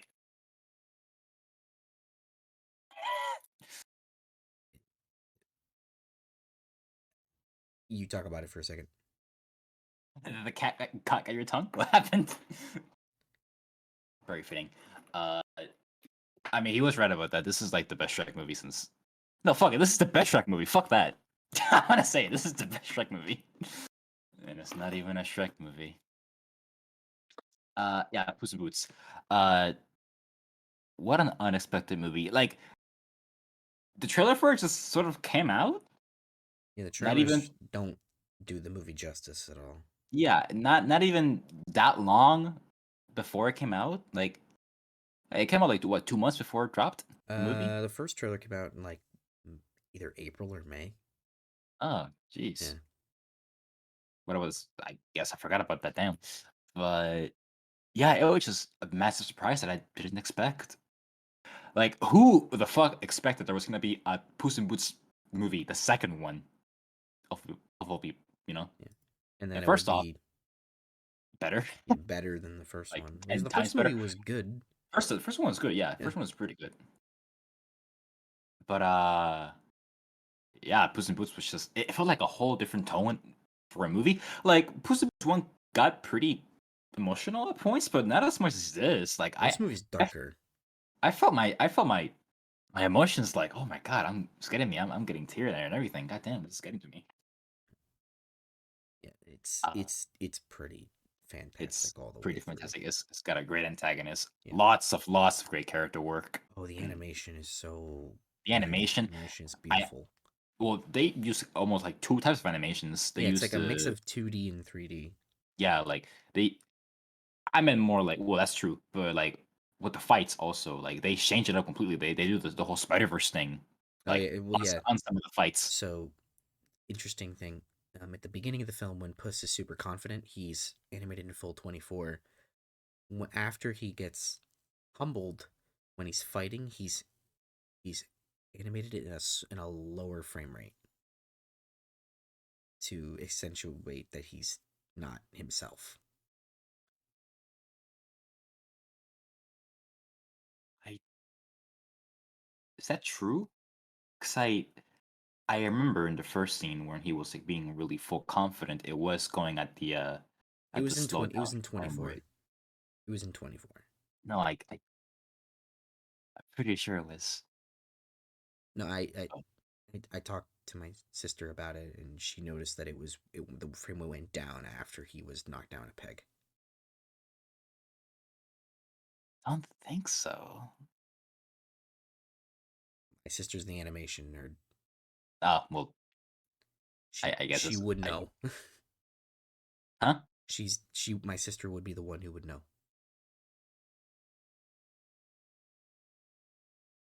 No, man, I really think that they just did it for specific parts, and I think I'm pretty sure they used it for.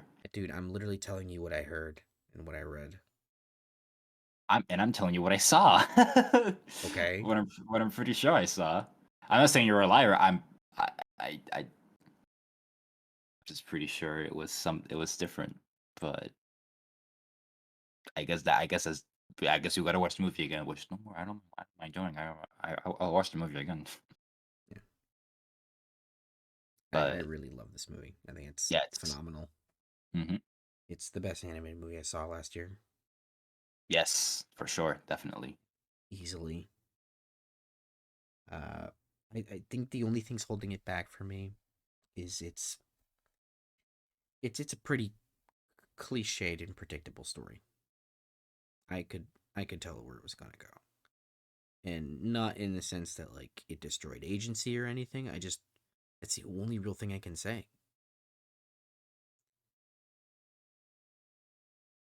All right. The only real thing I could say about it that I was like, okay, yeah, I can tell where this story is going, and it's yeah. There's some threads I don't really totally like. I don't really care for the big Jack Horner character. I think He was. you probably could have taken him out of the movie and not much would have changed, aside of some jokes being removed. I don't think so. He doesn't really serve much narrative purpose to the story. He doesn't really tie anything together. He's there Oh, so that they can get the map, and then he's the guy that's it. that has the map at first. Well, he's also an obstacle for the heroes, of course. In a few small spots. Well, I say he's the outlier to what the whole point of the movie is He's more about. of an obstacle to the Goldilocks,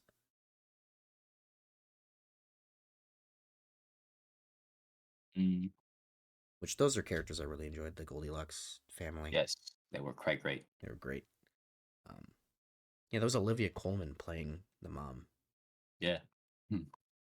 Yeah, an actress I hate I knew she fucking had seeing nothing her familiar. name anymore. Huh? I don't know why. I just hate seeing Olivia Colman in everything now. Anytime Olivia Wow. Colman shows up in something, I'm like, oh, fucking course she's here. Can't get away from her. Good. She's a great actress. She should be in every. Yeah. It's it's a Fan- fantastic movie. I Fantastic adore it. movie. Love it. It's Love great. it. Yeah. What are you gonna give it? 10. Oh, okay. It's a 10. It's an easy 10 for me. I love it so much. It's so good. I want to see it again. All right. Yeah. Cool. Uh, 9.5 out of 10 for me. I Nice. also really loved it. All right. And Glass Onion. Um, I've seen this movie now 3 times, and I'm assuming you've seen it the one. Yes. Tear it apart, Ernest. Yeah, it was a movie that I needed to add to the list just to make sure I had a movie to have for the worst. I'm not gonna get that far because I haven't seen that in that movies, but I fucking hate Glass Onion. It's so. Ugh. If Knives Out 1 wasn't as insufferably stupid as Glass Onion, actually, first off, if I didn't see Knives Out, maybe I would have thought Glass Onion was a little bit better. If it because I kind of expected the isms that maybe Knives Out would have, like I mean Glass Onion would have, but Knives Out happens, so I had to expect some stupid shit from Glass Onion, and there it was. Boy, oh boy, this movie's fucking. You know, I'm with someone who liked it. I'm gonna pull myself back. I don't like Glass Onion through and through. nothing, not much to do with whatever I think of Ryan Johnson. I've only seen 3 of his movies, and I think they're all bad. But that's yeah. Basically, I don't think he's that good of a director. Seeing more and more of his movies, and I look forward to seeing Looper to see if that's the outlier. But I hear he's got some pretty good Breaking Bad episodes. That's that's universally agreed upon. But yes, Glass Onion. This movie thinks it's so fucking smart. Oh, you're so clever, aren't you, Glass Onion? You going about being all funny, typing it all up, like, "Ooh, we're going this way." No, actually, we're going this way. You thought we're going that way, but no, we're actually going this way. We're gonna say a joke in between that part of the subversion. Also, so can you tell me the point of the gray shirt, short pants, white short pants, glass, red sunglasses with the hat and the black fanny pack? Can you tell me what she did in the movie? What her purpose was?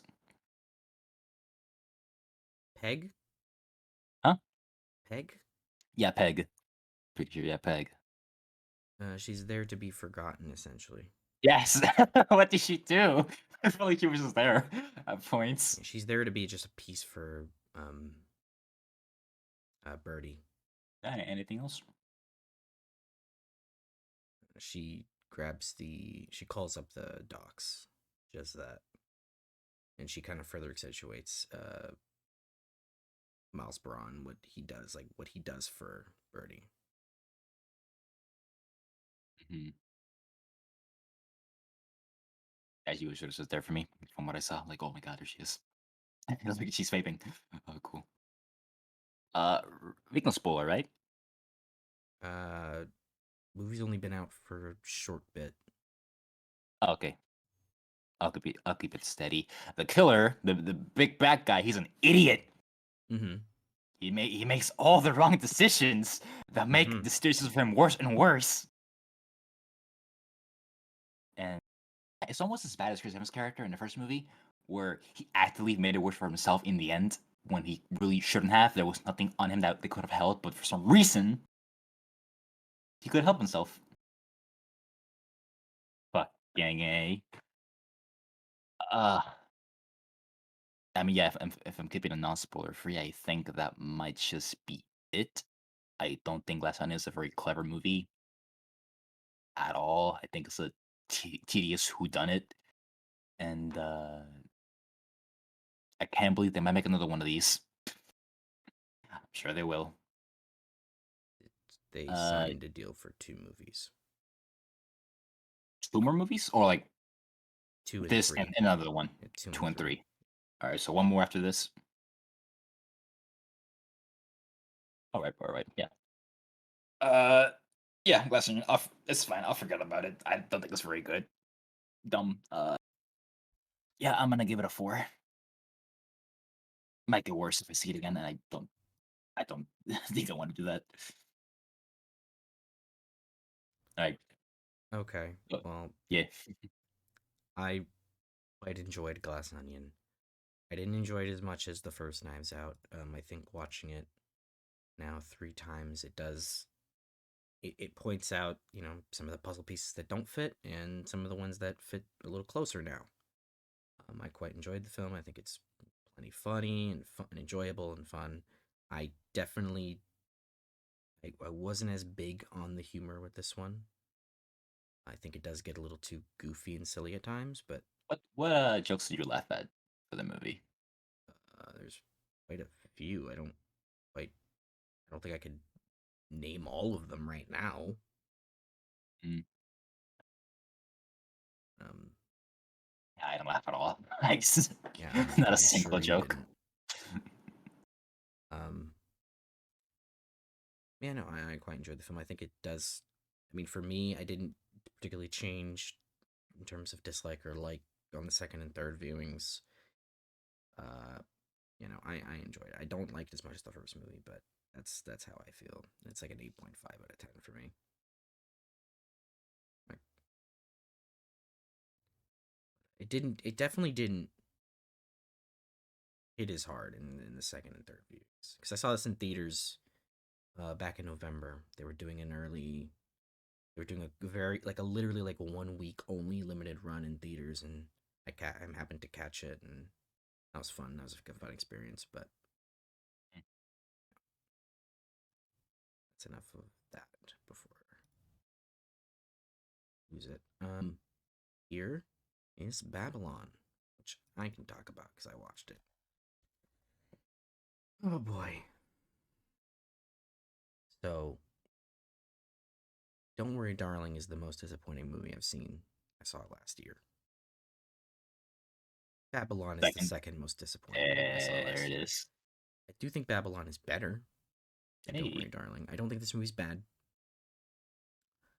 Babylon is Damien Chazelle's The Wolf of Wall Street. It's overindulgent, excessive, ridiculous, overly long, and just all sorts of fucking crude and unusual. But that stuff didn't necessarily bother me. It's crazy, whatever. You know, it about the Wolf of Wall Street? no, I No. mean maybe a little bit, but Mhm. not too much. I so let's put this way. I don't like The Wolf of Wall Street.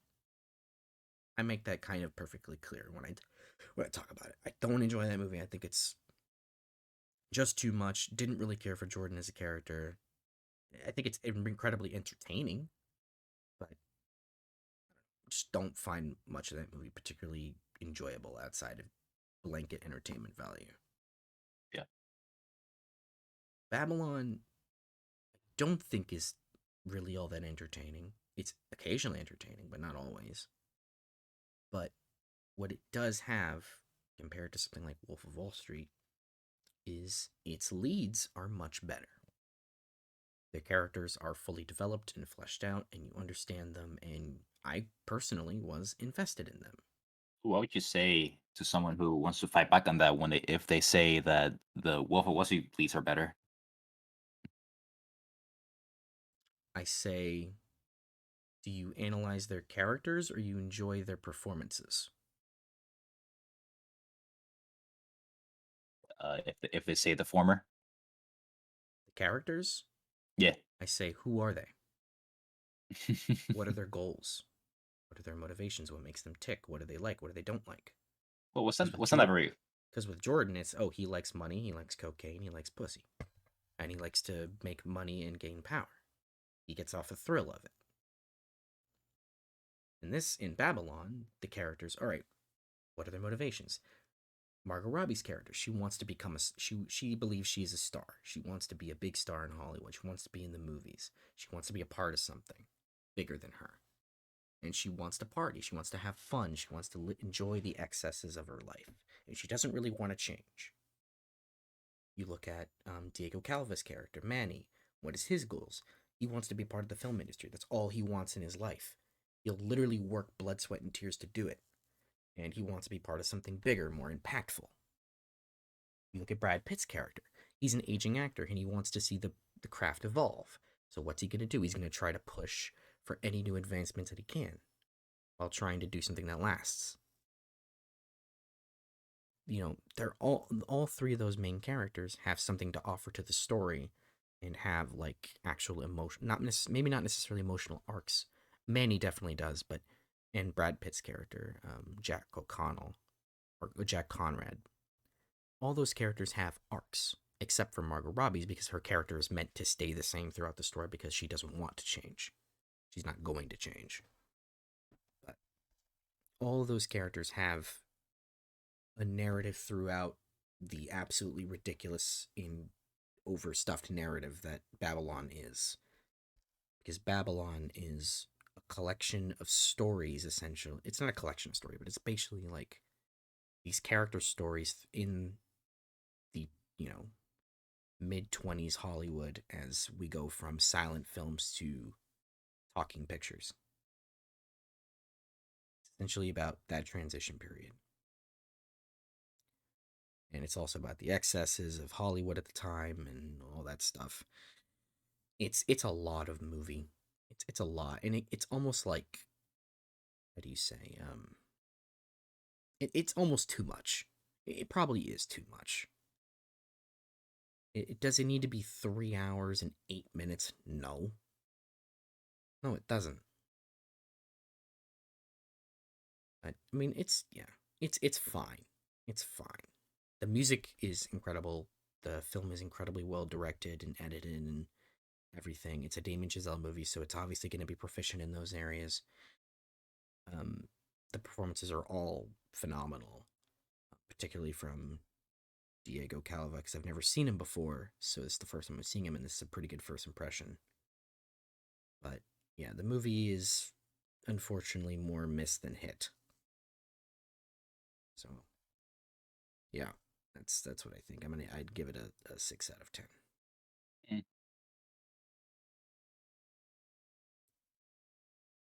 You have anything to ask about that movie? Uh, well, and maybe you want to watch Wolf of Wall Street. I don't remember that movie at all. But I don't know. Do you recommend Babylon? Babylon. Yeah, Babylon.